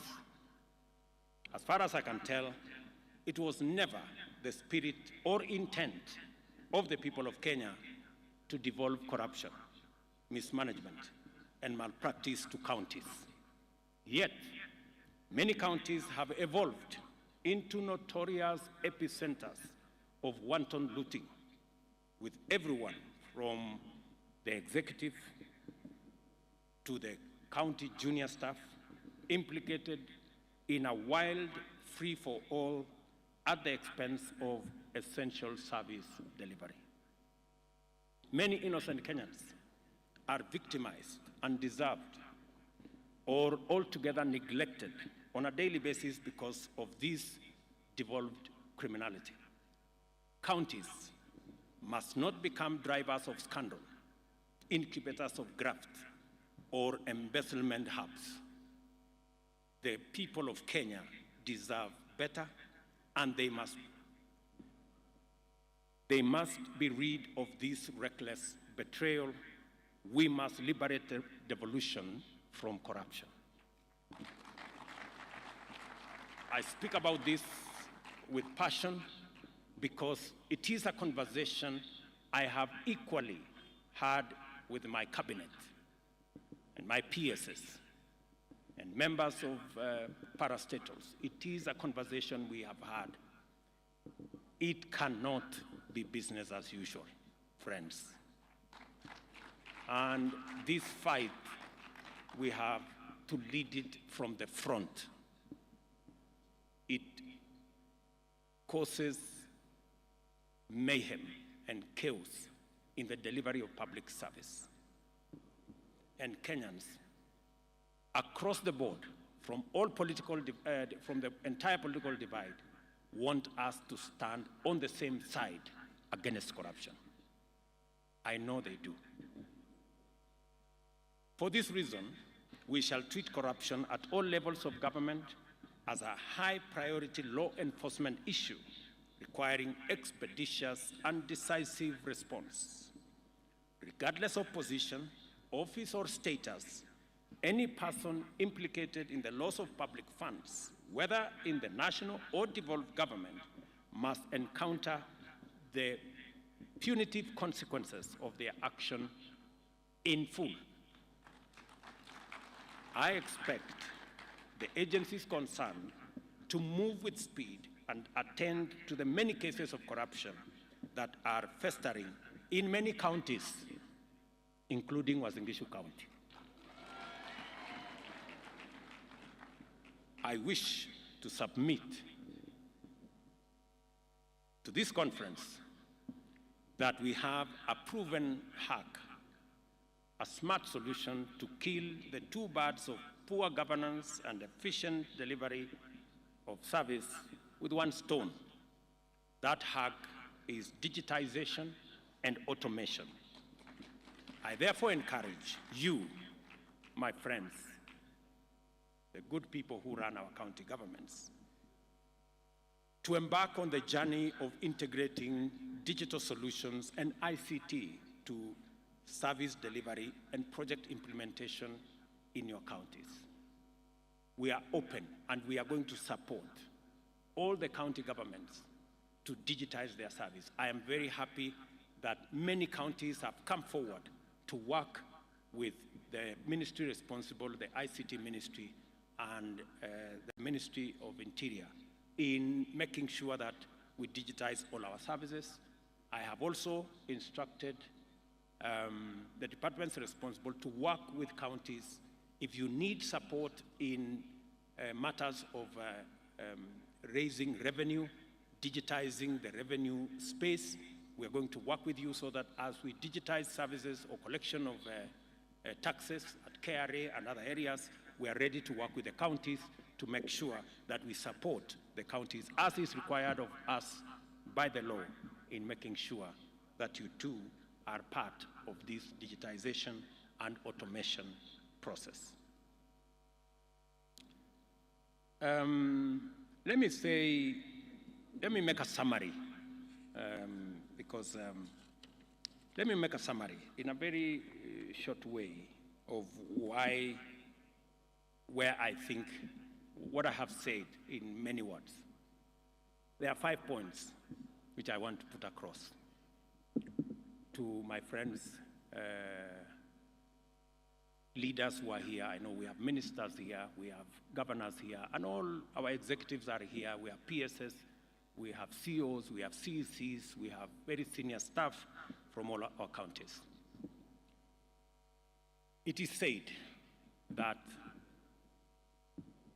you cannot do the same thing in the same way over and over and expect different results. It is actually a streak of madness if you expect anything different. So, as a country, we have a historic moment to take this country to the next level. I want to persuade governors who are here. We have a historic moment. I want to persuade ministers who are here and Kenyans who are listening to us.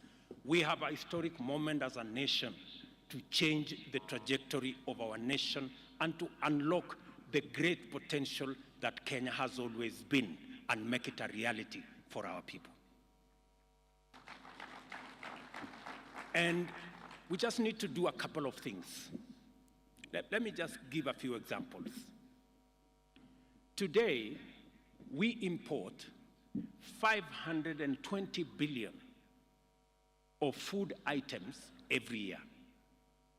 Every year, from edible oil to wheat, to sugar, to rice, things that we can produce in Kenya.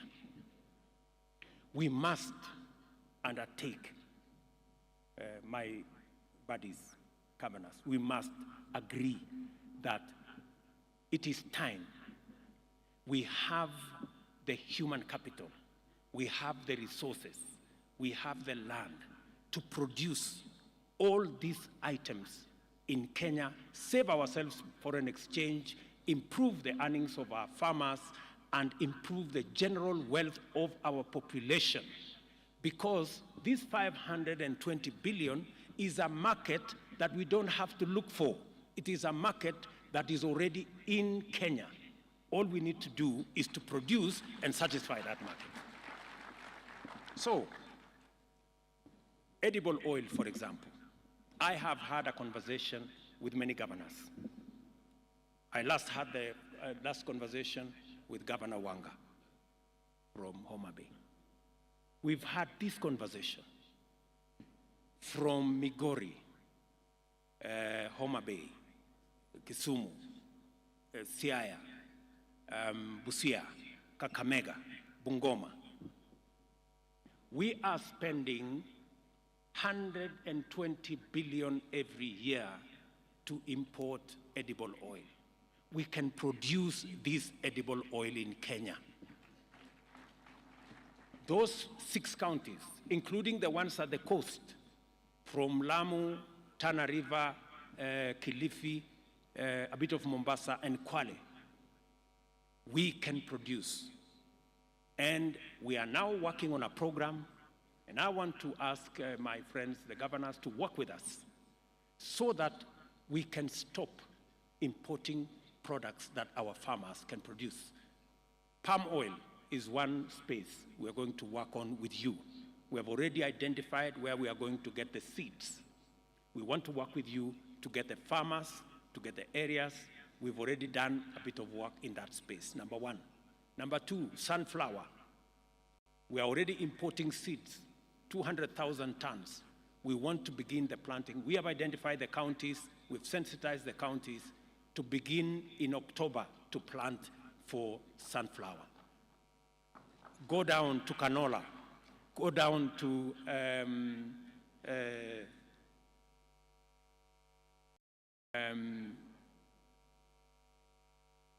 sesame in Busia. Go down to, what is that other? Groundnuts and the rest of them. We have all that space to produce edible oil in Kenya. I want to encourage the counties who are here to work with us. Collaboratively, we are going to unlock a huge potential. Rice is one such. We have 120,000 acres in Tana River. We have an extra 20,000 acres in Kirinyaga. We have almost 20,000 acres in Busia. We have another 20,000 acres in Ahero. We have almost 30,000 acres in Kucha. I think that must be in Migori. With 200,000 acres, we can produce 800,000 tons of all the rice that we today pay 70 billion shillings every year to import.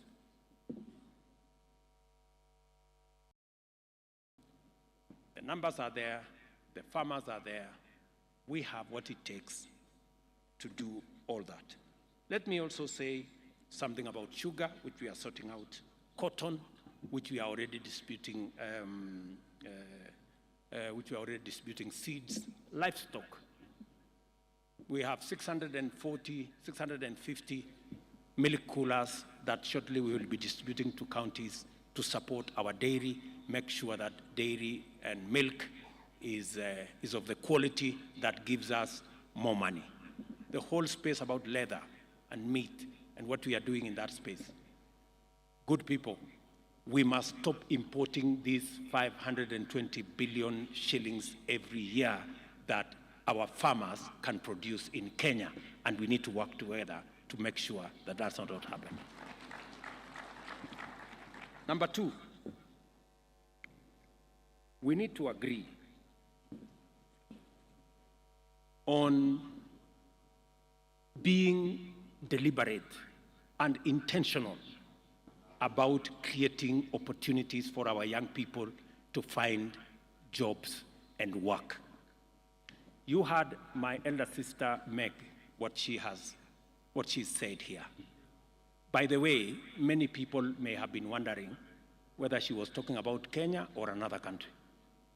For your information, she was talking about Kenya. Yeah? And we have managed, you've seen the list of investments that have been done in the last 12 months. And it is because we made a conscious decision to change some of our policies. When I made a commitment, when I went to the American Chamber, when I made a commitment that we are going to change our laws, we are going to change our policies to make sure that Kenya becomes investment friendly. Many people did not realize where we were going. Today, of all the 9 or 10 issues Meg put here, we have implemented 80, maybe 85%.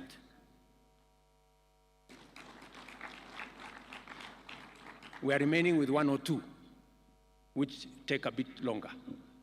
And with that, we have seen an investment of close to beyond 200 billion in just the last 12 months in our country to create opportunities for jobs, to drive away poverty.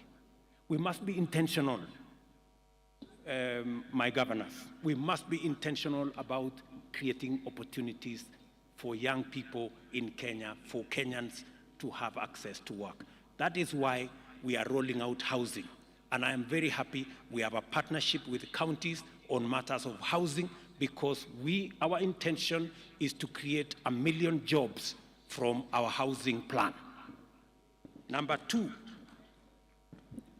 we are targeting, because when you heard the American ambassador say, companies are giving accounts, witness accounts, that our Kenyan workforce, human capital, is the best globally. We must be deliberate about how do we harness this world-class human capital to drive our economy and to drive our progress. How do we do it? Number one, we made a conscious decision this year that we are going to invest more in sharpening that human capital by investing more in education. It is the reason why our budget this year on education went to 630 billion, the highest in the history of Kenya. Because that human capital cannot become what it is unless it is sharpened using training, education, knowledge acquisition. It is the reason why we have hired 56,000 teachers. It is the reason why we have changed our funding model so that we make sure that it delivers much more accurately on the aspirations that we are looking for, on the skills that we are looking for. But we must be intentional about, as we invest in education and training of our human capital, we must be intentional on when they leave school and college and university, we must also be intentional on job creation. And for the first time, that is what we have done. We have been intentional. That is why we have the housing fund, so that we can generate 1 million jobs using our housing plan, number one. Number two, that is why we are intentional about digital jobs. You heard the earlier presentations here. We intend to create another 1 million jobs in the digital space.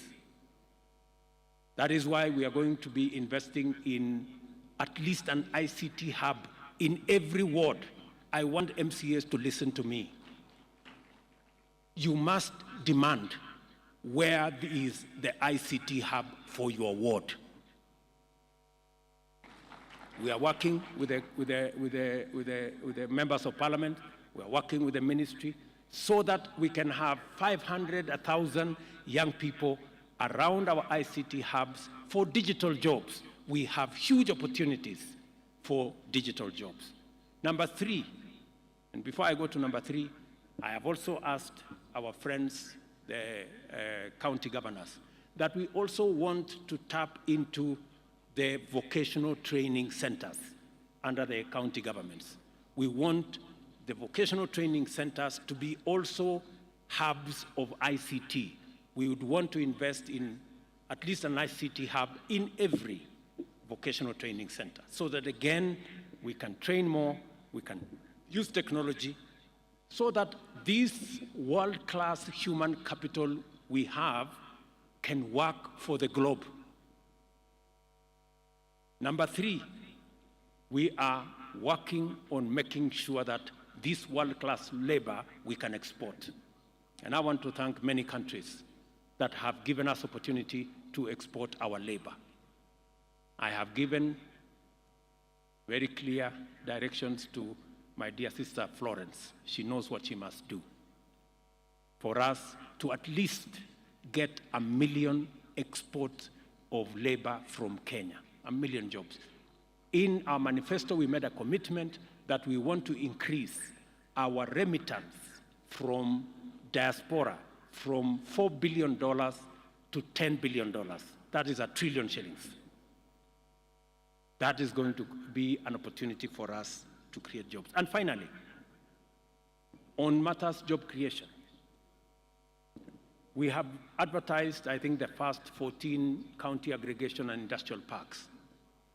We have already gazetted, I think, 5 special economic zones. It is one of the conversations we had with the American Chamber of Commerce. You just heard the opportunities.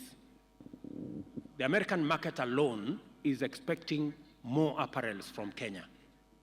That is why we are establishing a special economic zone in Busia, in Eldoret here, in Naivasha, in Dongokundu, in Sagana, in Del Monte, down there, and we are looking for additional land so that we can increase the scope of our exports into the globe. We have huge markets waiting for our products out there.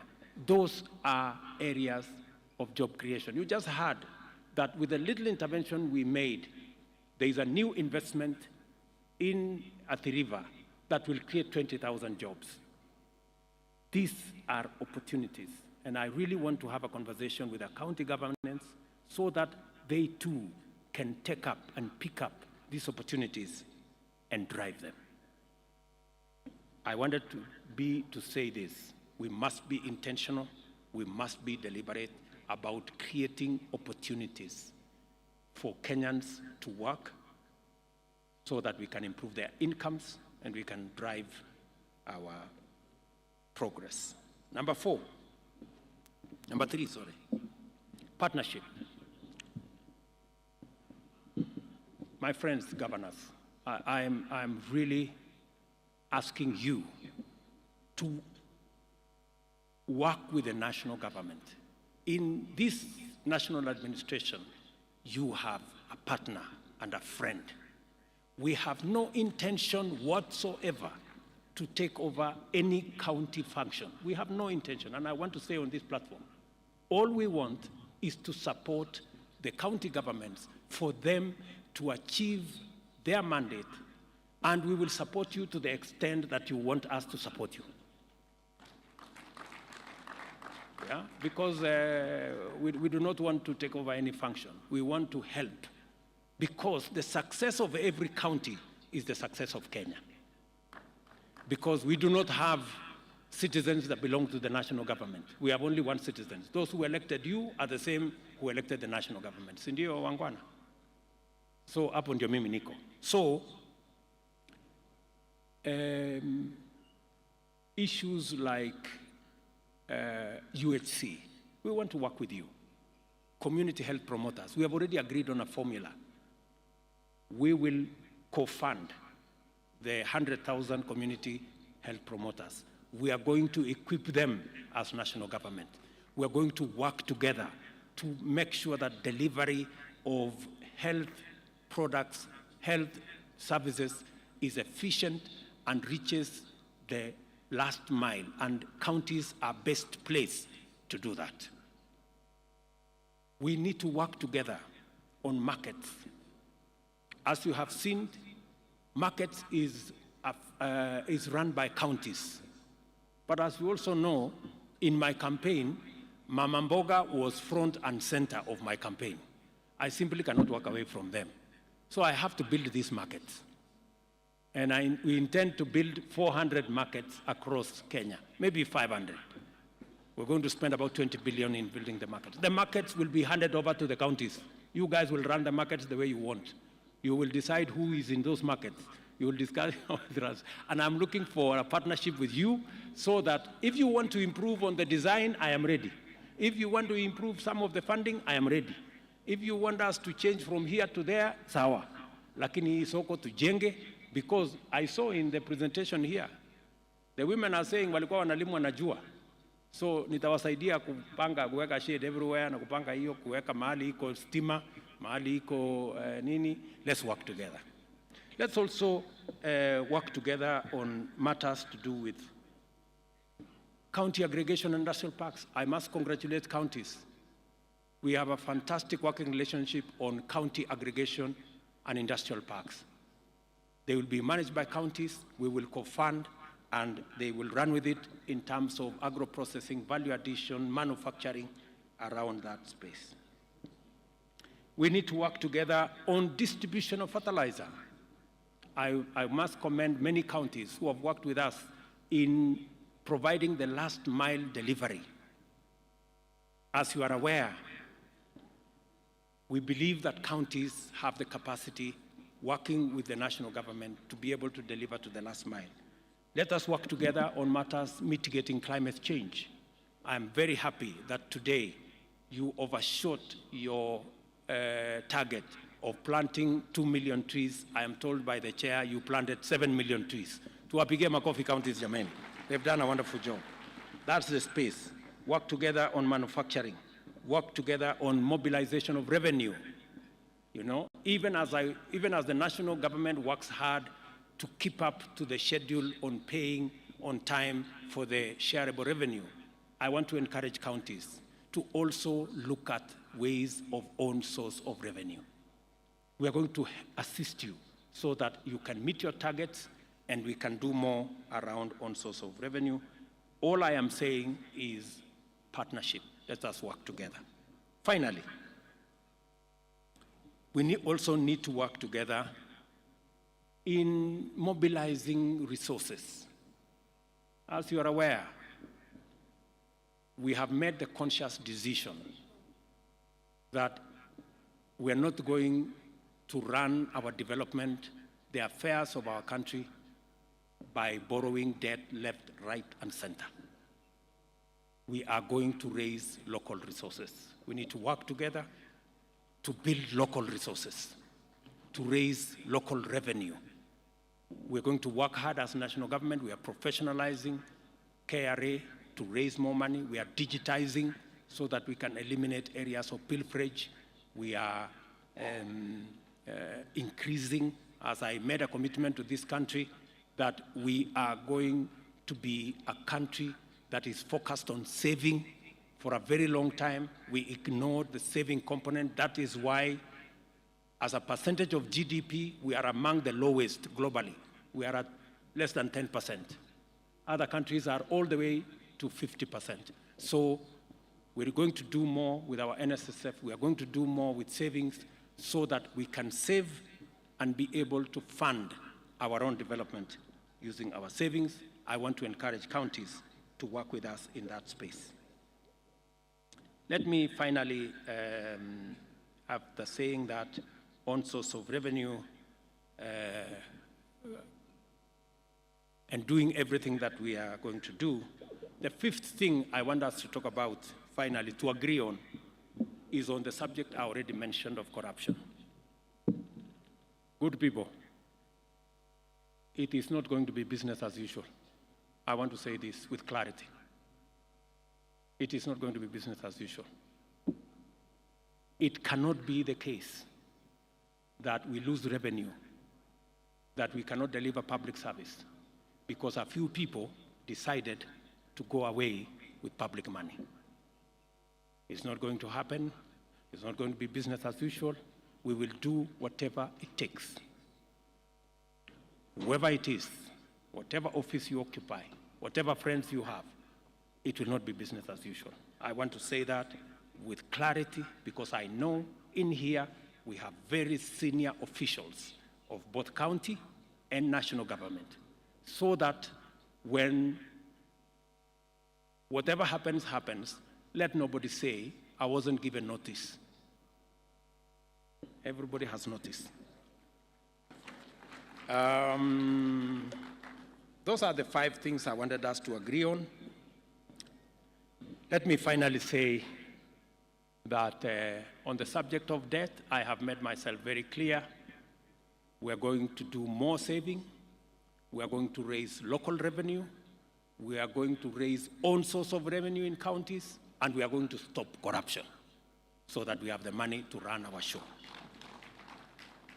I said also that we are not going to be importing things left, right, or center.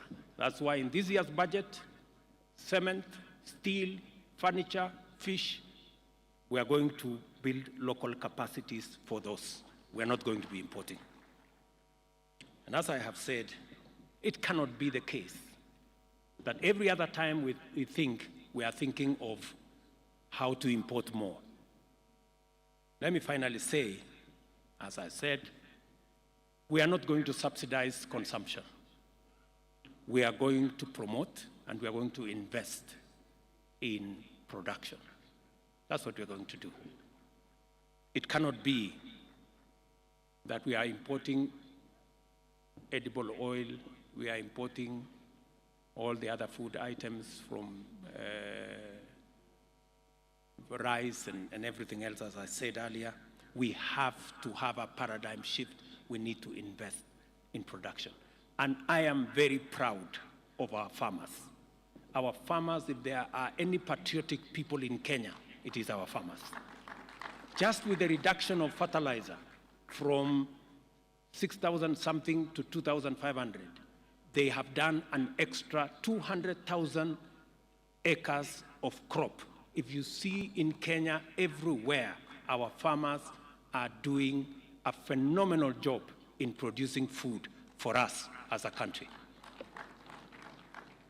So instead of subsidizing that corner, we are going to be promoting production. I know there is, I saw some story today in one of the dailies who said we've gone back to subsidies on oil products. Let me tell the country that we will not go back to subsidies of any nature that distort things and causes us a lot of unnecessary leakage. If the Nation newspaper would bother to understand the facts, we are making prudent and proper use of the Petroleum Development Levy that is provided for in the law. It is meant to develop the petroleum industry, and it is meant to stabilize prices whenever we have unintended hikes. Instead of the nation commending us for using the Petroleum Development Levy as was provided for in the law, they have decided to be negative. And that is how we suffer as a country. All the positive things that are made by our friends are destroyed by the very negative things that we say about our country. I hope that the Nation newspaper has learned something from what Meg said, and that they will stop this tirade against the people of Kenya and against the government of Kenya, unless they have another country that they belong to. I'm told they are owned by some people who don't live in Kenya. Maybe that's why they don't give a damn about what happens to our country. Let me finally, I've said finally several times, but you have to forgive me. I am also in my hometown, so I am allowed to do a few things. So I think I have said everything I wanted to say. I'm really happy that we are doing this. We are having this meeting of minds. I want to promise my colleagues, governors who are here, that I have every intention working with them to promote everything they are doing. And whenever they need any support from me or from the national government, we will be ready. I know our development partners have done a phenomenal job in working with us to plug the gaps that occasionally exist, and I must commend them. I must commend our development partners. They have been a very useful resource for us as a government, and we will continue to work with you. In a very special way, I must commend my elder sister, Meg Whitman. That lady is phenomenal. Hata nyinyi mnakubali, huyu mama ameongea kuliko sisi wote. Ni kweli ama si kweli? Mbona tusimpigie makofi? Simameni tupigie makofi huyu mama. We must. Tumpigie makofi huyu mama and all our development. Thank you very much, Meg. You spoke like the 50 million Kenyans, one person. So thank you very much, and thank you. I'm not saying this to say anything else about the other people. Thank you very much, all our development partners. You have done a phenomenal job. We appreciate, and I speak so from my heart. On behalf of the people of Kenya, we appreciate your partnership. We appreciate your support. We appreciate your goodwill, and you can count on ours. Tafadhali tuketi chini. So asanteni sana ndugu zangu, mimi nawapenda sana. I truly love you guys. Na nawatakia baraka ya Mungu. Hiyo maneno ingine, najua MCS wamesema wanataka kubook appointment ya kuongea na mimi. Mimi niko tayari. Nishamwambia watu yenu ya kwamba unajua kuna maneno ingine tunaongea nyuma ya hema. So hiyo maneno ingine tutaongea juu ya hema. So na mambo ile ingine we will engage. Asanteni sana. God bless you and enjoy your stay. It is now my duty to declare the devolution officially launched, and I wish you wonderful deliberations, and I look forward to receiving a report of the great job that you will do in the next 3 days. Asanteni sana. Thank you very much, Excellency.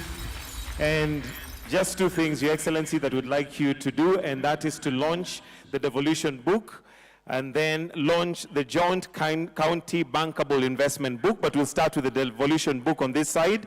So I'll call upon the COG Executive Committee